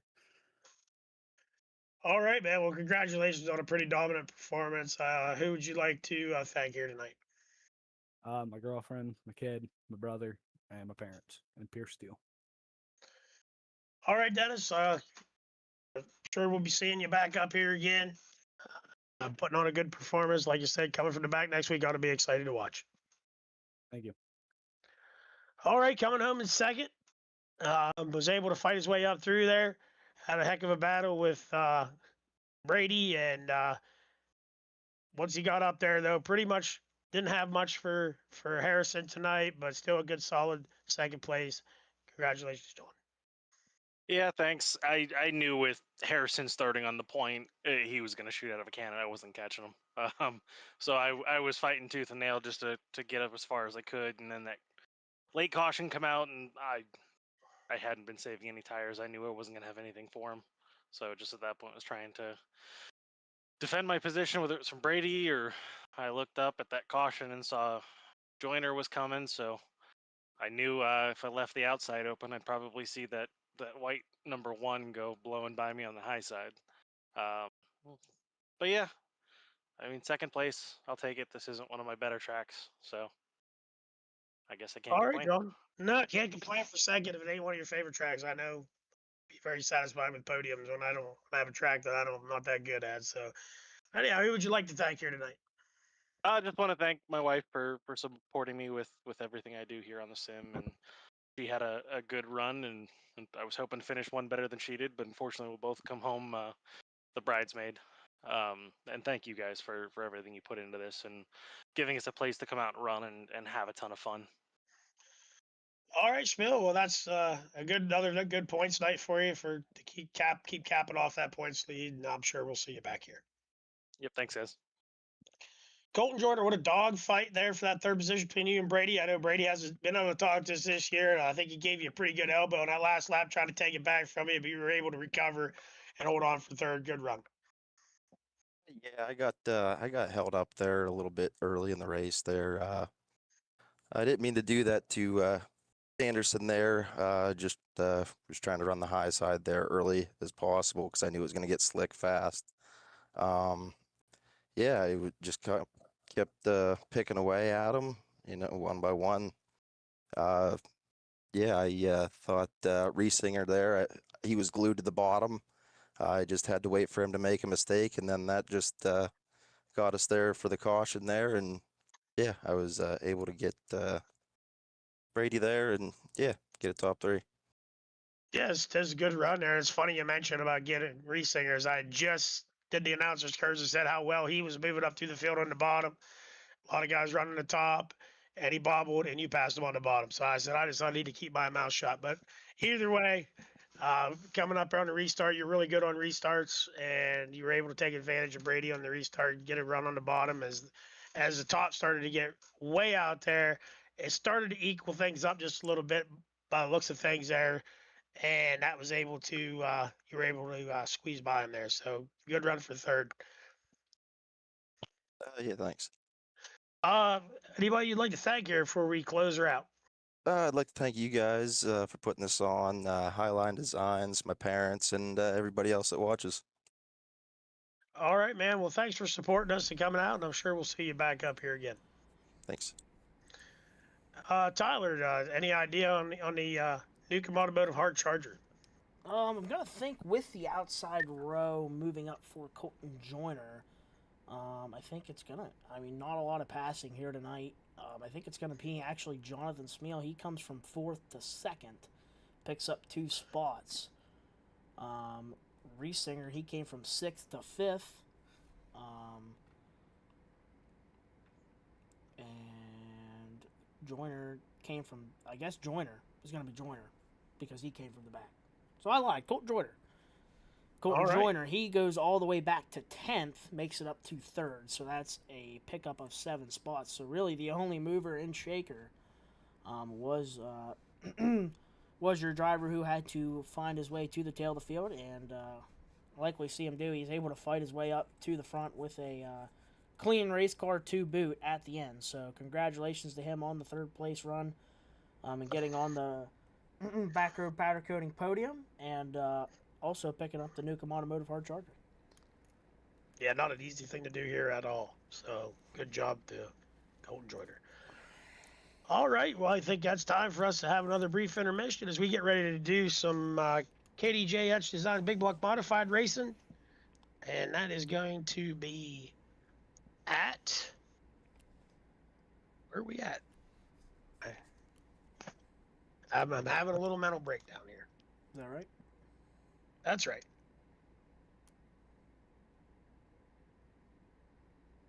Volusia. Lucia. So the big block, the KDJ Etched Designs Big Block Modifieds are going to be up next on the card at Volusia for another 40 laps. That one should last a teensy bit longer. As we'll go have a brief intermission, we'll be right back here with KDJ Etched Designs Big Block Modifieds.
got the KDJ Etched Designz big block modified on track.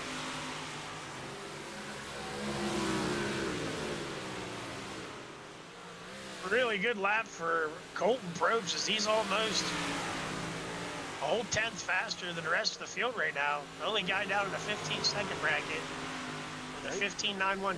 So good lap for the rookie. Yeah, great lap. Yeah, for sure. There it is, the 57C on your screen. He's running that throwback wrap once again tonight here at Volusia. So he will be piloting the 57C here tonight. That's Colton Probst. He sits behind a similar looking red and black and gray machine in front of him. That's the 53P of Ryan Patton. She is just in a heated points battle with the 25 machine of Byron Meeks, who is in front of him. That's your points leader in the 25 machine. He left Limeland in the points lead by just a small margin. And there's the 9 machine of John Smeal, another rookie here with us this year. New wrap on that machine has I see it says student driver on the side of it, so showing his rookie colors here in that yellow number 9. Christopher Gormont makes his way here with us tonight also in the 43 machine. Excuse me, in the 43 machine. Cody Buck, he makes his way back out here tonight in the 29B.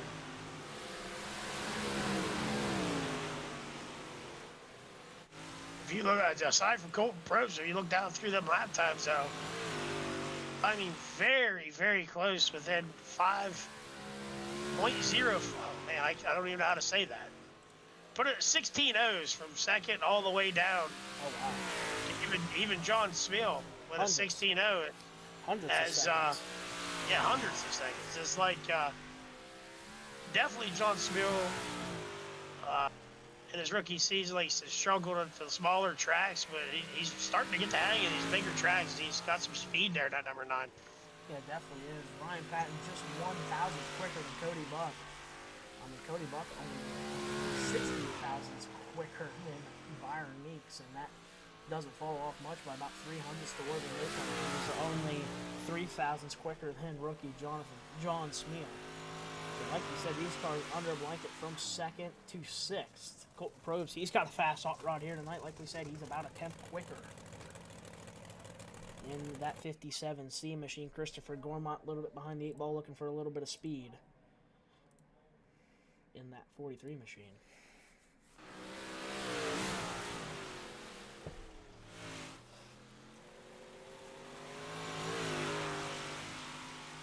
But if anything, that shows that we've got a racy racetrack on our hands here.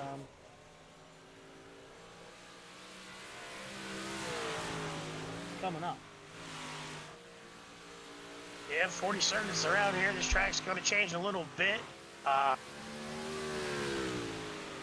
It's usually 1 and 2 will move up the track, and then once it starts to get to a certain point, guys will pick high or low. It's definitely a 2-groove or 3-groove racetrack. I kind of like Volusia. Actually, probably right now my favorite track. So it's my only super plate I want to win. But it just seems to surprise you every week too. It's never the same, if you've ever noticed that. You just don't know for sure what it's going to give you every week.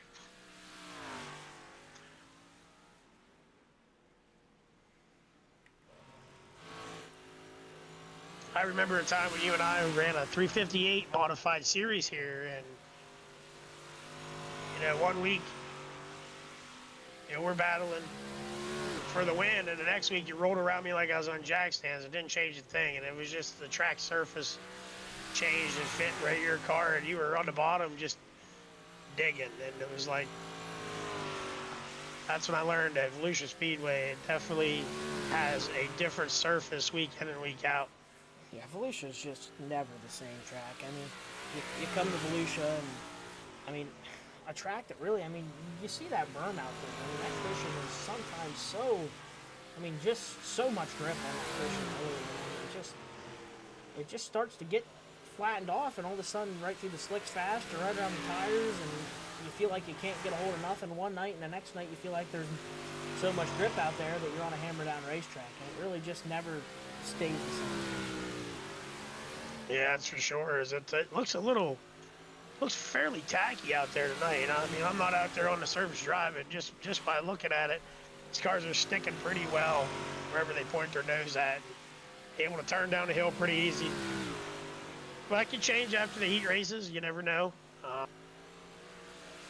As we run this realistic weather, it's hard to tell. I don't even know what the weather is right now. I do believe it was 80 degrees today. 86 degrees, I think. So it's a little bit warm. It's warm out, so they probably laid the old water to it.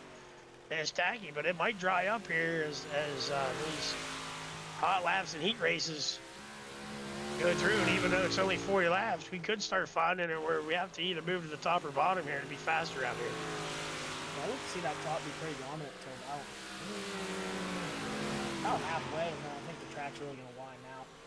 We see these guys are able to find lanes on the bottom quite good in these big block modifieds, and just the availability to be able to move around. So I'm interested to see being this close, you know, what they decide they want to try and test or do, because any little move could be the difference between losing a car length or gaining it.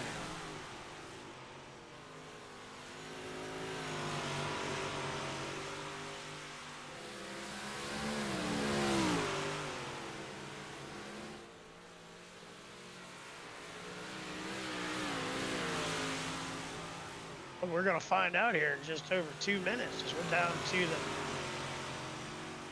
just almost a 2.5 minute mark left in practice, and we will get our heat races underway.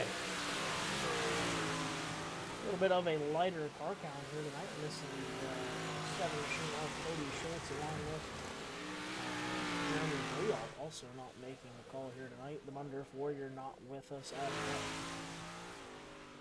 A light count of race cars here tonight at Volusia with 7.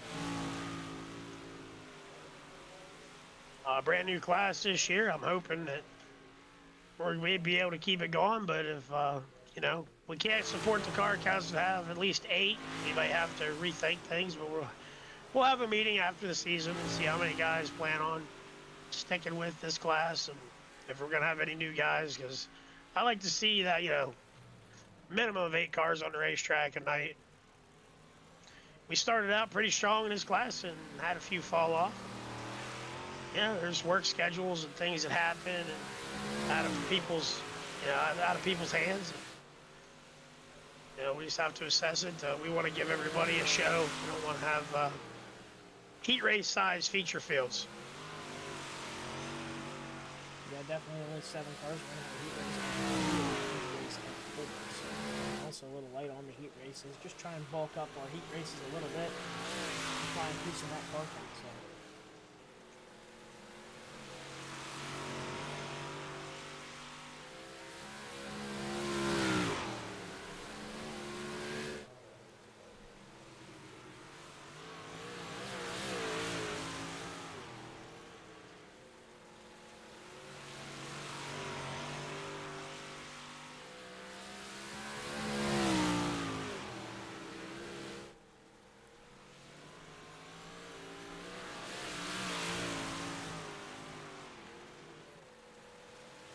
Just under 40 seconds left for these guys to dial in, vote for heat race action.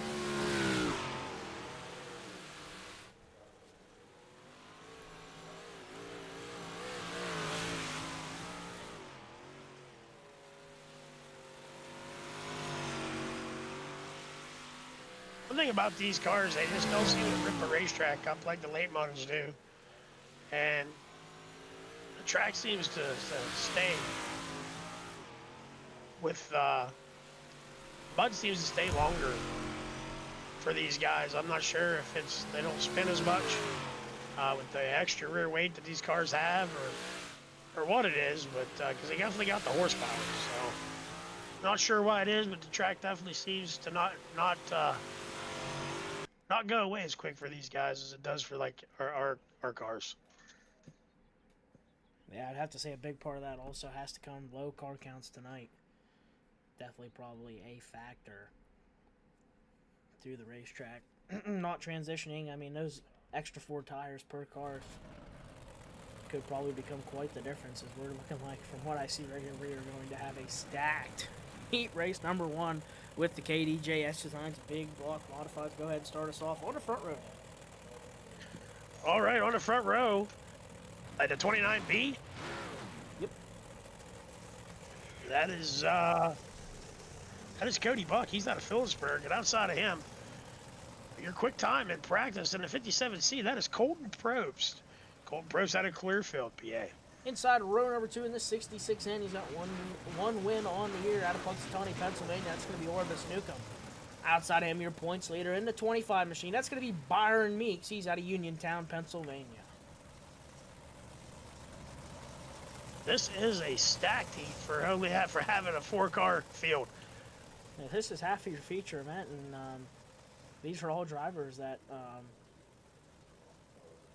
I mean, Colton Probst's the only car in this heat race that does not have a feature win on the year.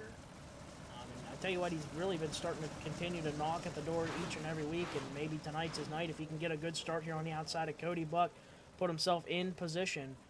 Only going to have to hold him off 40 laps tonight, so we'll see what he can do in the 57C.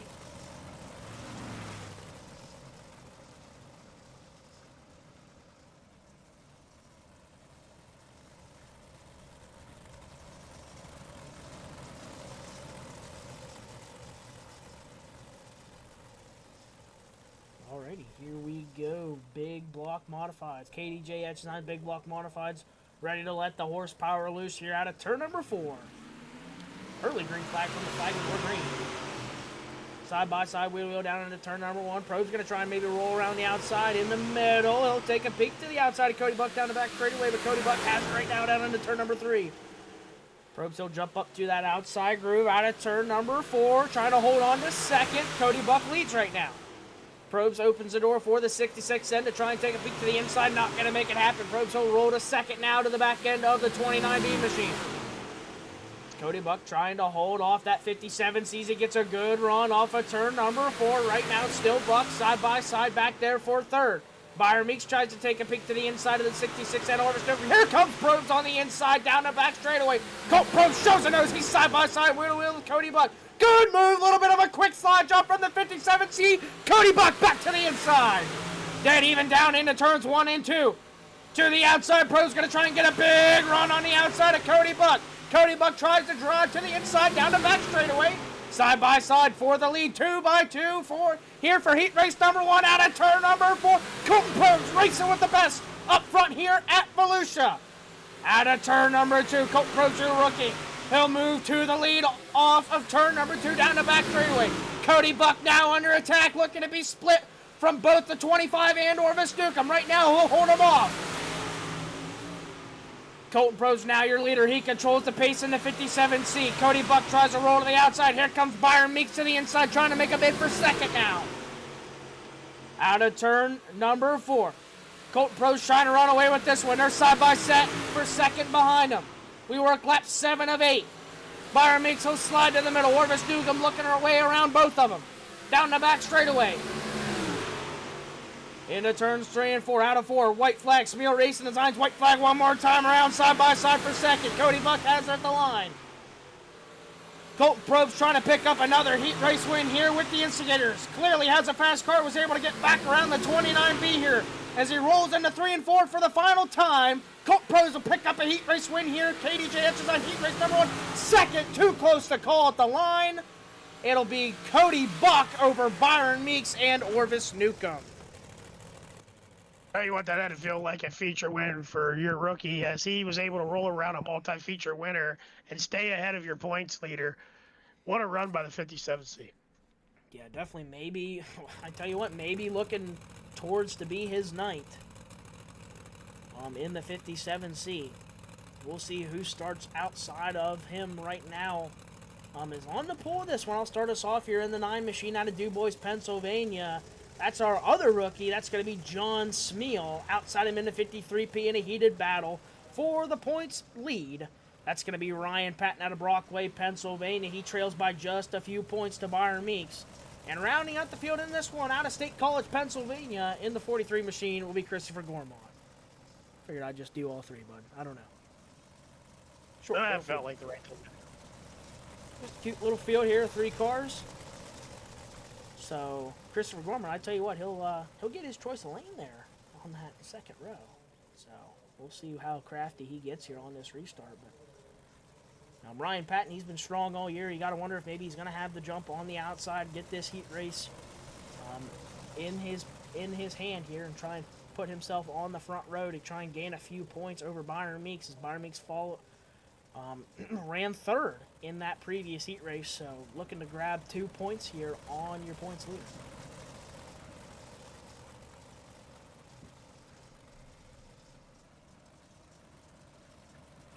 But looking to pick up their first heat race win, John Smeal. He'll start on the point. Christopher Gormont behind him. We'll see what they can make happen here. Out of turn number 4, they'll look for the green flag. We're green out of turn number 4. Side by side at the line as we roll down into turns 1 and 2. Ryan Patton, he'll try and take a peek to the outside. A little bit of a sidestep there for the 9 machine. That's going to let Ryan Patton power to the outside. Ryan Patton, he'll take the point down into turn number 3. John Smeal, he'll run second right now. Christopher Gormont back to third. He runs that cushion back in third. Ryan Patton, he'll roll down into 1 and 2. The veteran in the 53P showing how it's done here to the rookies behind him. Ryan Patton will roll down into turns 3 and 4 in that 53P. Just trying to feel that car out. John Smeal trying to pedal hard here. See what he can learn from the 53P of Ryan Patton. Like we said, John Smeal pretty good lap in hot laps, so not too far off of that 53P when he hits it right. It's all about the consistency in these cars. As these 3 drivers start to get a little strung out here. As Ryan Patton elects to kind of roll through that bottom side. John Smeal behind them. Christopher Gormont, he runs up on the cushion behind him.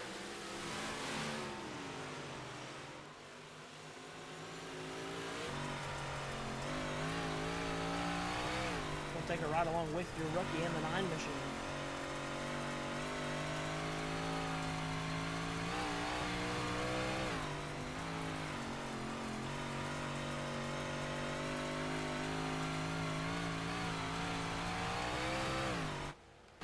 Jump back here to the 43 of Christopher Gormont. As these drivers get strung out, we'll give you a little bit different view of what these guys are cooking with in the cockpit of these race cars. We work lap number 6 here with Christopher Gormont out of turn number 4.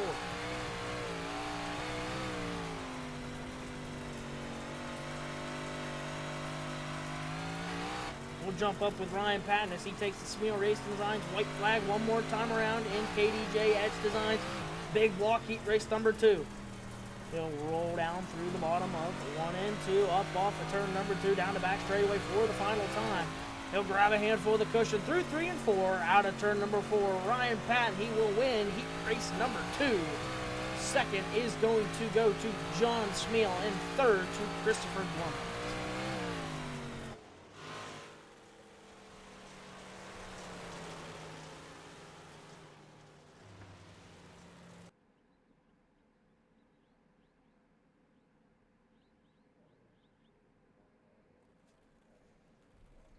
Alrighty, these drivers will look to make their final adjustments on this little minute of warm-up.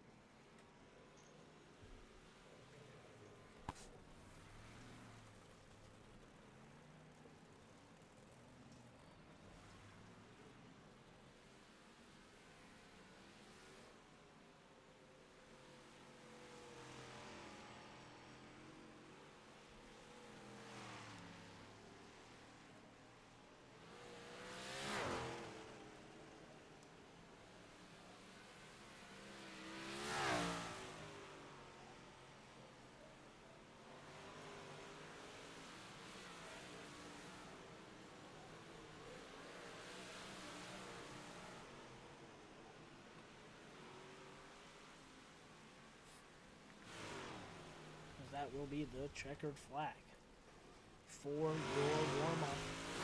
These guys. That's something Something I've noticed, Tyler, is Colt Probst did not go out for warm-ups, and he did have a packet loss, but he is reconnected. I'm hoping he's able to join us here in this feature. That would be a heartbreaker for the 57C. Yeah, I did see the 57C pit side there, so hoping he is on the grid. He will make it to the grid in the 57C.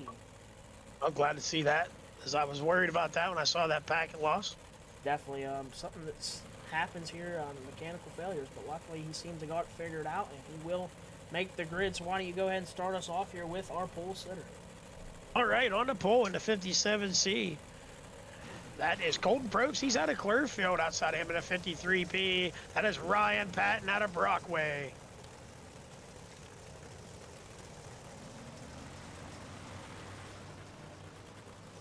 Looks like Ryan Patton was that driver to win last time, so that's going to shake up and put your two rookies on the front row, Dad. Who's that starting outside front row now?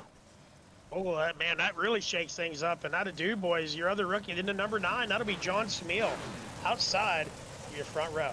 Inside row number 2, that's going to be the 29B machine out of Phillipsburg, Pennsylvania.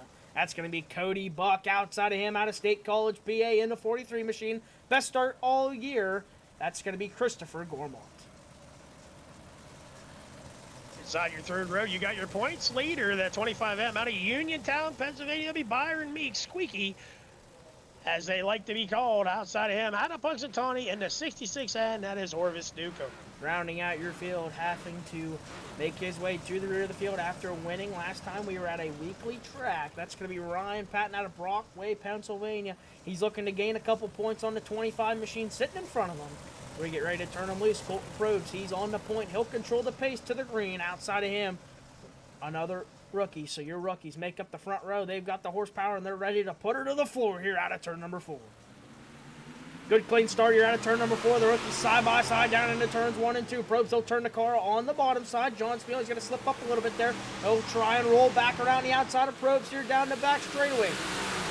We'll drive down into turns 3 and 4. A hornet's nest behind him. Probst's going to have the advantage off of turn number 4. He'll lead lap number 1. John Spiel still holding strong in second.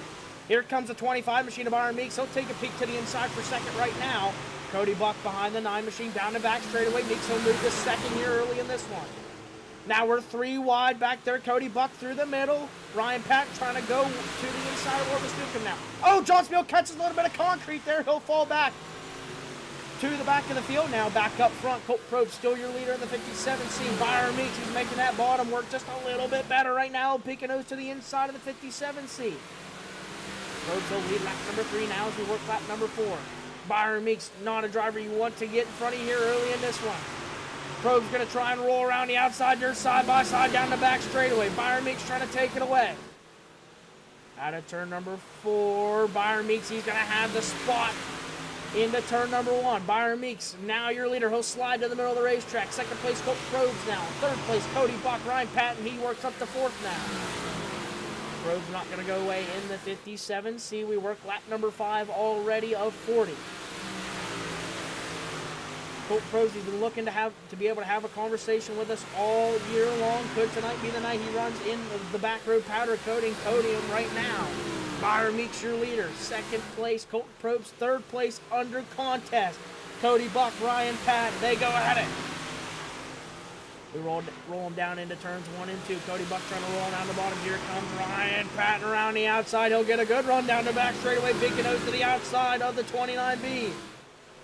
Cody Buck maybe going to try and slide up, close that door, to leave a lane for Patton. Close quarters racing here down the front straightaway. Now we roll out of turn number 2. Patton's got the outside advantage right now. He'll use that outside momentum to power to the outside of Cody Buck. Cody Buck will slide to the middle. He's going to leave a lane for that 53P. Cody Buck a little bit better in 3 and 4 on that bottom side. Ryan Patton a little bit better in 1 and 2. Patton will roll back to the outside. Those drivers in front of him not going anywhere. That's your best battle on screen right now. That's your battle for the 3rd. Cody Buck has it. Ryan Patton has it under contest. Can't fit a piece of paper between those two drivers down the front straightaway. Cody Buck maybe going to try and work to just quick slide up the racetrack. Not yet. He'll have to cut the car off for Ryan Patton. Ryan Patton side by side, 4th, 3rd right now. Colton Probst in front of him. Byron Meeks not running away after taking the lead. They're side by side now off of turn number 4. Cody Buck will roll through the middle. We're just sneaking behind them in the 66 end. Patton now might have the 29B cleared, getting into turn number 3. Cody Buck not going to go away. He'll look to the inside off of turn 4. Still Ryan Patton. So now Ryan Patton, he is the sole owner of third place. As Cody Buck, he'll slot into the outside behind Ryan Patton down the back straightaway. We single file him out. Colton Probst not letting the 25 machine run away. Is that Newcomb Tires right in front of the 25. Colton Probst right there in the wind. Not going to go away. Not going to give up on this one here tonight. Trying to pick up a win in his rookie season. Ryan Patton behind him. Colton Probst in between your top 2 in points. He is the monkey in the middle between your points leader Byron Meeks and second place Ryan Patton. Probst continues to show improvement each week. Now the 29B takes a look back to the inside for third, side by side. We work lap 15 into 1. Cody Buck elects to slide up to the door. He'll leave a lane for the 53P down the back straightaway. Byron Meeks worked to the lead early. Now not quite running away with it. Meeks, he continues to run that little bit lower of the line. The rest of your drivers up high side hustling here at Volusia. Down the back straightaway. Can't quite get enough to run down the 25 quite yet. How long? Till that inside groove goes away or that outside groove goes away. Which one's going to go away? He'll roll to that cushion, get a good drive down the back straightaway. Ryan Patton now pulling up to the back end of the 57C. Does Ryan Patton have any move to make on Colton Probst right now? Right now he just continues to roll. Now take a peek to the inside, getting into turn number 1.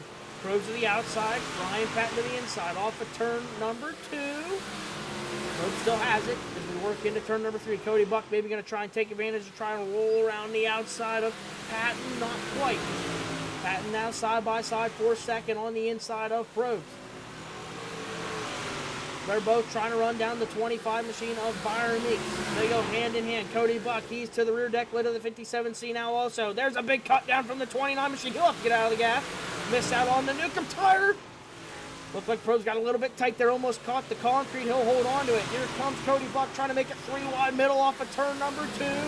Ryan Patton maybe looking for a slide job here. He'll throw a slide job in turn 3 and 4.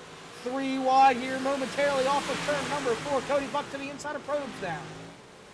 That's your battle to be on the back road powder coating podium. Cody Buck trying to get back to third right now on the inside. Ryan Patton, he's worked around the 57C. Cody Buck, he'll roll to the inside. Probst right on the tail feathers of the 53P. Where does Probst go? He has to check up that time. Cody Buck might have found that bottom side. Is the top starting to go away? There's a little bit of contact there off of turn number 2. They'll stay straight. Cody Buck will hold on to it. A little bit of contact between Probst and Buck. Is Buck going to close the door? He'll leave a lane. There's a slide job from Cody Buck. Does Probst have anything to cut under him? Off of turn number 2. Probst just not quite able to get there as we roll into turn number 3. Cody Buck will roll to third on the outside of Probst. As we roll back down into turns 1 and 2. Cody Buck now back on the outside cushion. Ryan Patton rolls on the bottom, trying to just be a little bit quicker than the 25 machine in front of him. Byron Meeks hasn't ran away, but he's got the 53P right behind him.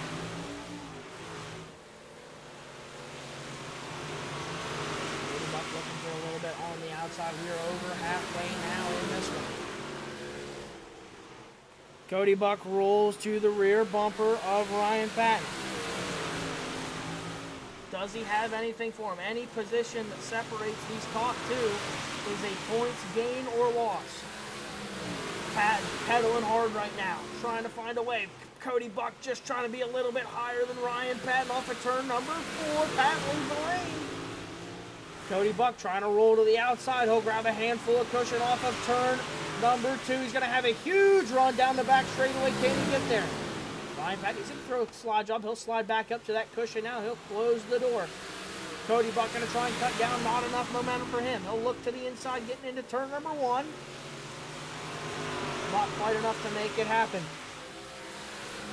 He'll race back down the back straightaway. Ryan Patton, he's came from 7th to 2nd right now. The only car in front of him is your points leader, of Byron Meeks, the man of many names, leads this field to the 53P of Ryan Patton. Cody Buck back in third. Colt Probst having a great run tonight. He stays in the picture in fourth. Best run all season for the 57C of Colton Probst. Orvis Newcomb, he's on the same straightaway behind them.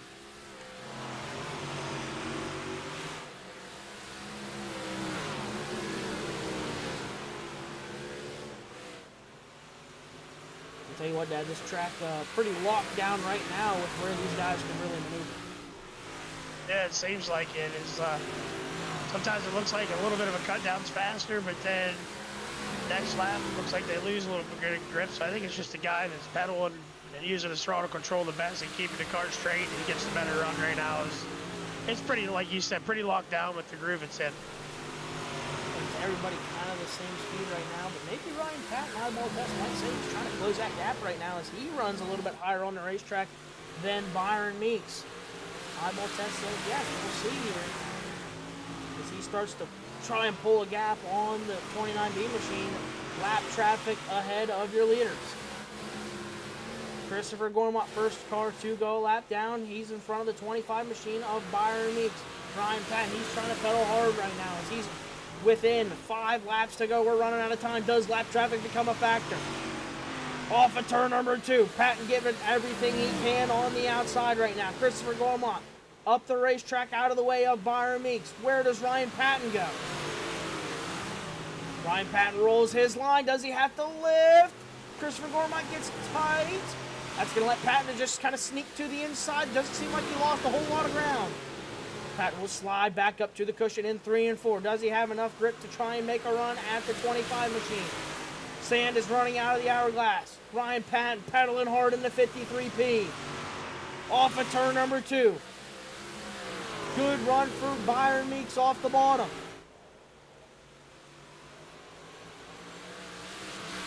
We work lap 37 now down into turns 1 and 2. Ryan Patton giving it everything he can on that cushion, but I'm just not sure if he's going to have enough. Byron Meeks cannot make a mistake in the 25 machine. Patton ever so smooth around the outside, just off exit. That 25 machine just so good. And now we'll try a slider line in 1 and 2. Patton will slide up to the cushion. Can he find a little bit of speed down the back straightaway? 2 laps to go out of turn number 4 for Byron Meeks. Ryan Patton starting to lose ground now on the 25 machine. Just not enough in the tank for the 53P as we work our way down the back straightaway. Smeal Racing Designz white flag out of turn number 4. White flag one more time around for Byron Meeks. The man of many names trying to pick up another one here in the 25 machine. Ryan Patton, he'll roll through the middle. Seems to be out of arm's reach of the 25 machine. Out of turn number 4, the man of many names, Byron Meeks gets it done in the 25. Second, Ryan Patton.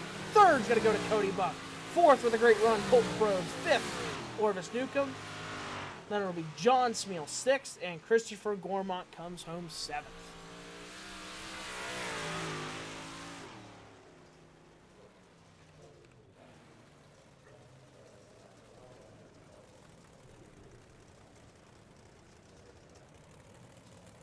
Maybe Pat was going to have something there for him for a minute. I don't know if Meeks heard him and turned the wick up a little bit or not, but their lap times were so close together that it's hard to tell. Yeah, it looked like he started to stride there, and then he just kind of flattened out at the end of that one. Maybe just trying to pedal a little bit harder, and unfortunately the car was already at max capacity.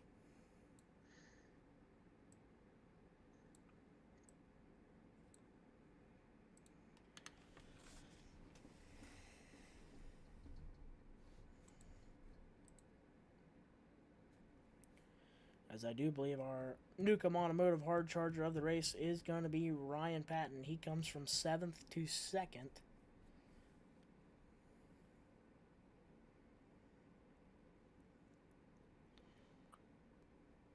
All right, as we got Mr. Meeks up here in the booth with us, our points leader. He will extend his points lead a little bit more tonight as the guy you're competing against was able to get up to 2nd. It looked like he might have been able to closed the gap on you a little bit, and I don't know if you heard him or was looking at your split times, but it seemed like you was able to turn the wick up a little bit or whatever, and level back out, and then cruise on home to the victory. Congratulations on a good run. Yeah, thank you.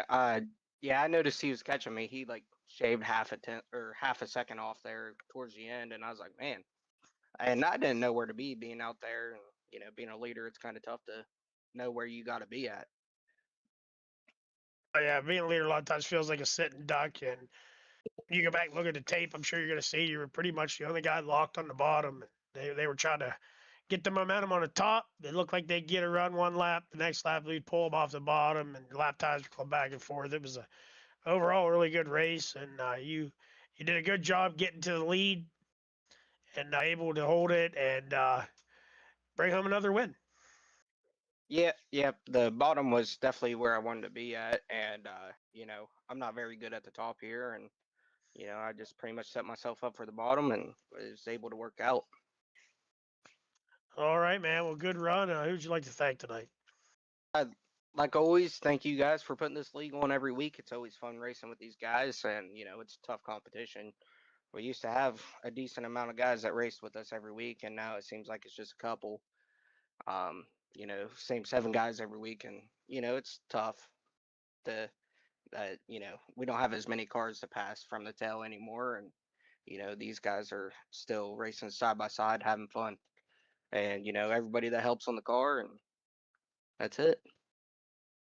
All right, man. Well, thanks a lot for being one of them guys that show up every week, and we're going to try to build this class up here at the end of this season to see what we can make out of it and get them car counts back up into double digits at least.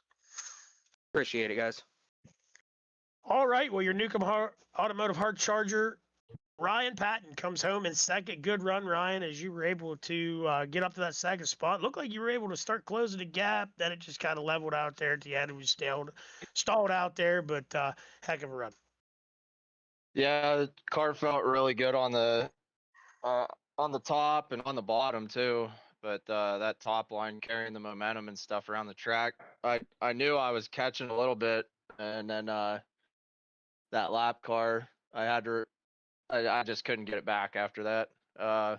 Not that he was causing any issues or anything. I just ran a different line and got out of the groove. But yeah, good race overall. I mean, track was good, fast. Had a lot of fun. Well, one thing about it tonight, you had to start in the back.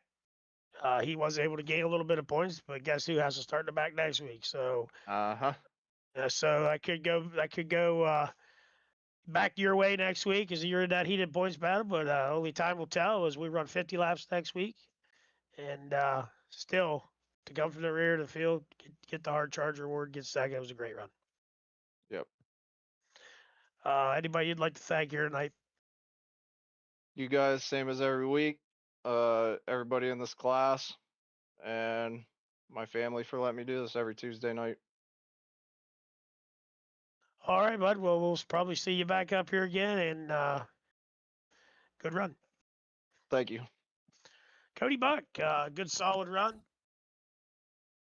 Was able to seem like one car didn't take off real well for you at the beginning, and then it seemed like you got back into it and was right up there maybe as a contender, and then it might have fell off a little bit there. Yeah, that was my take on it.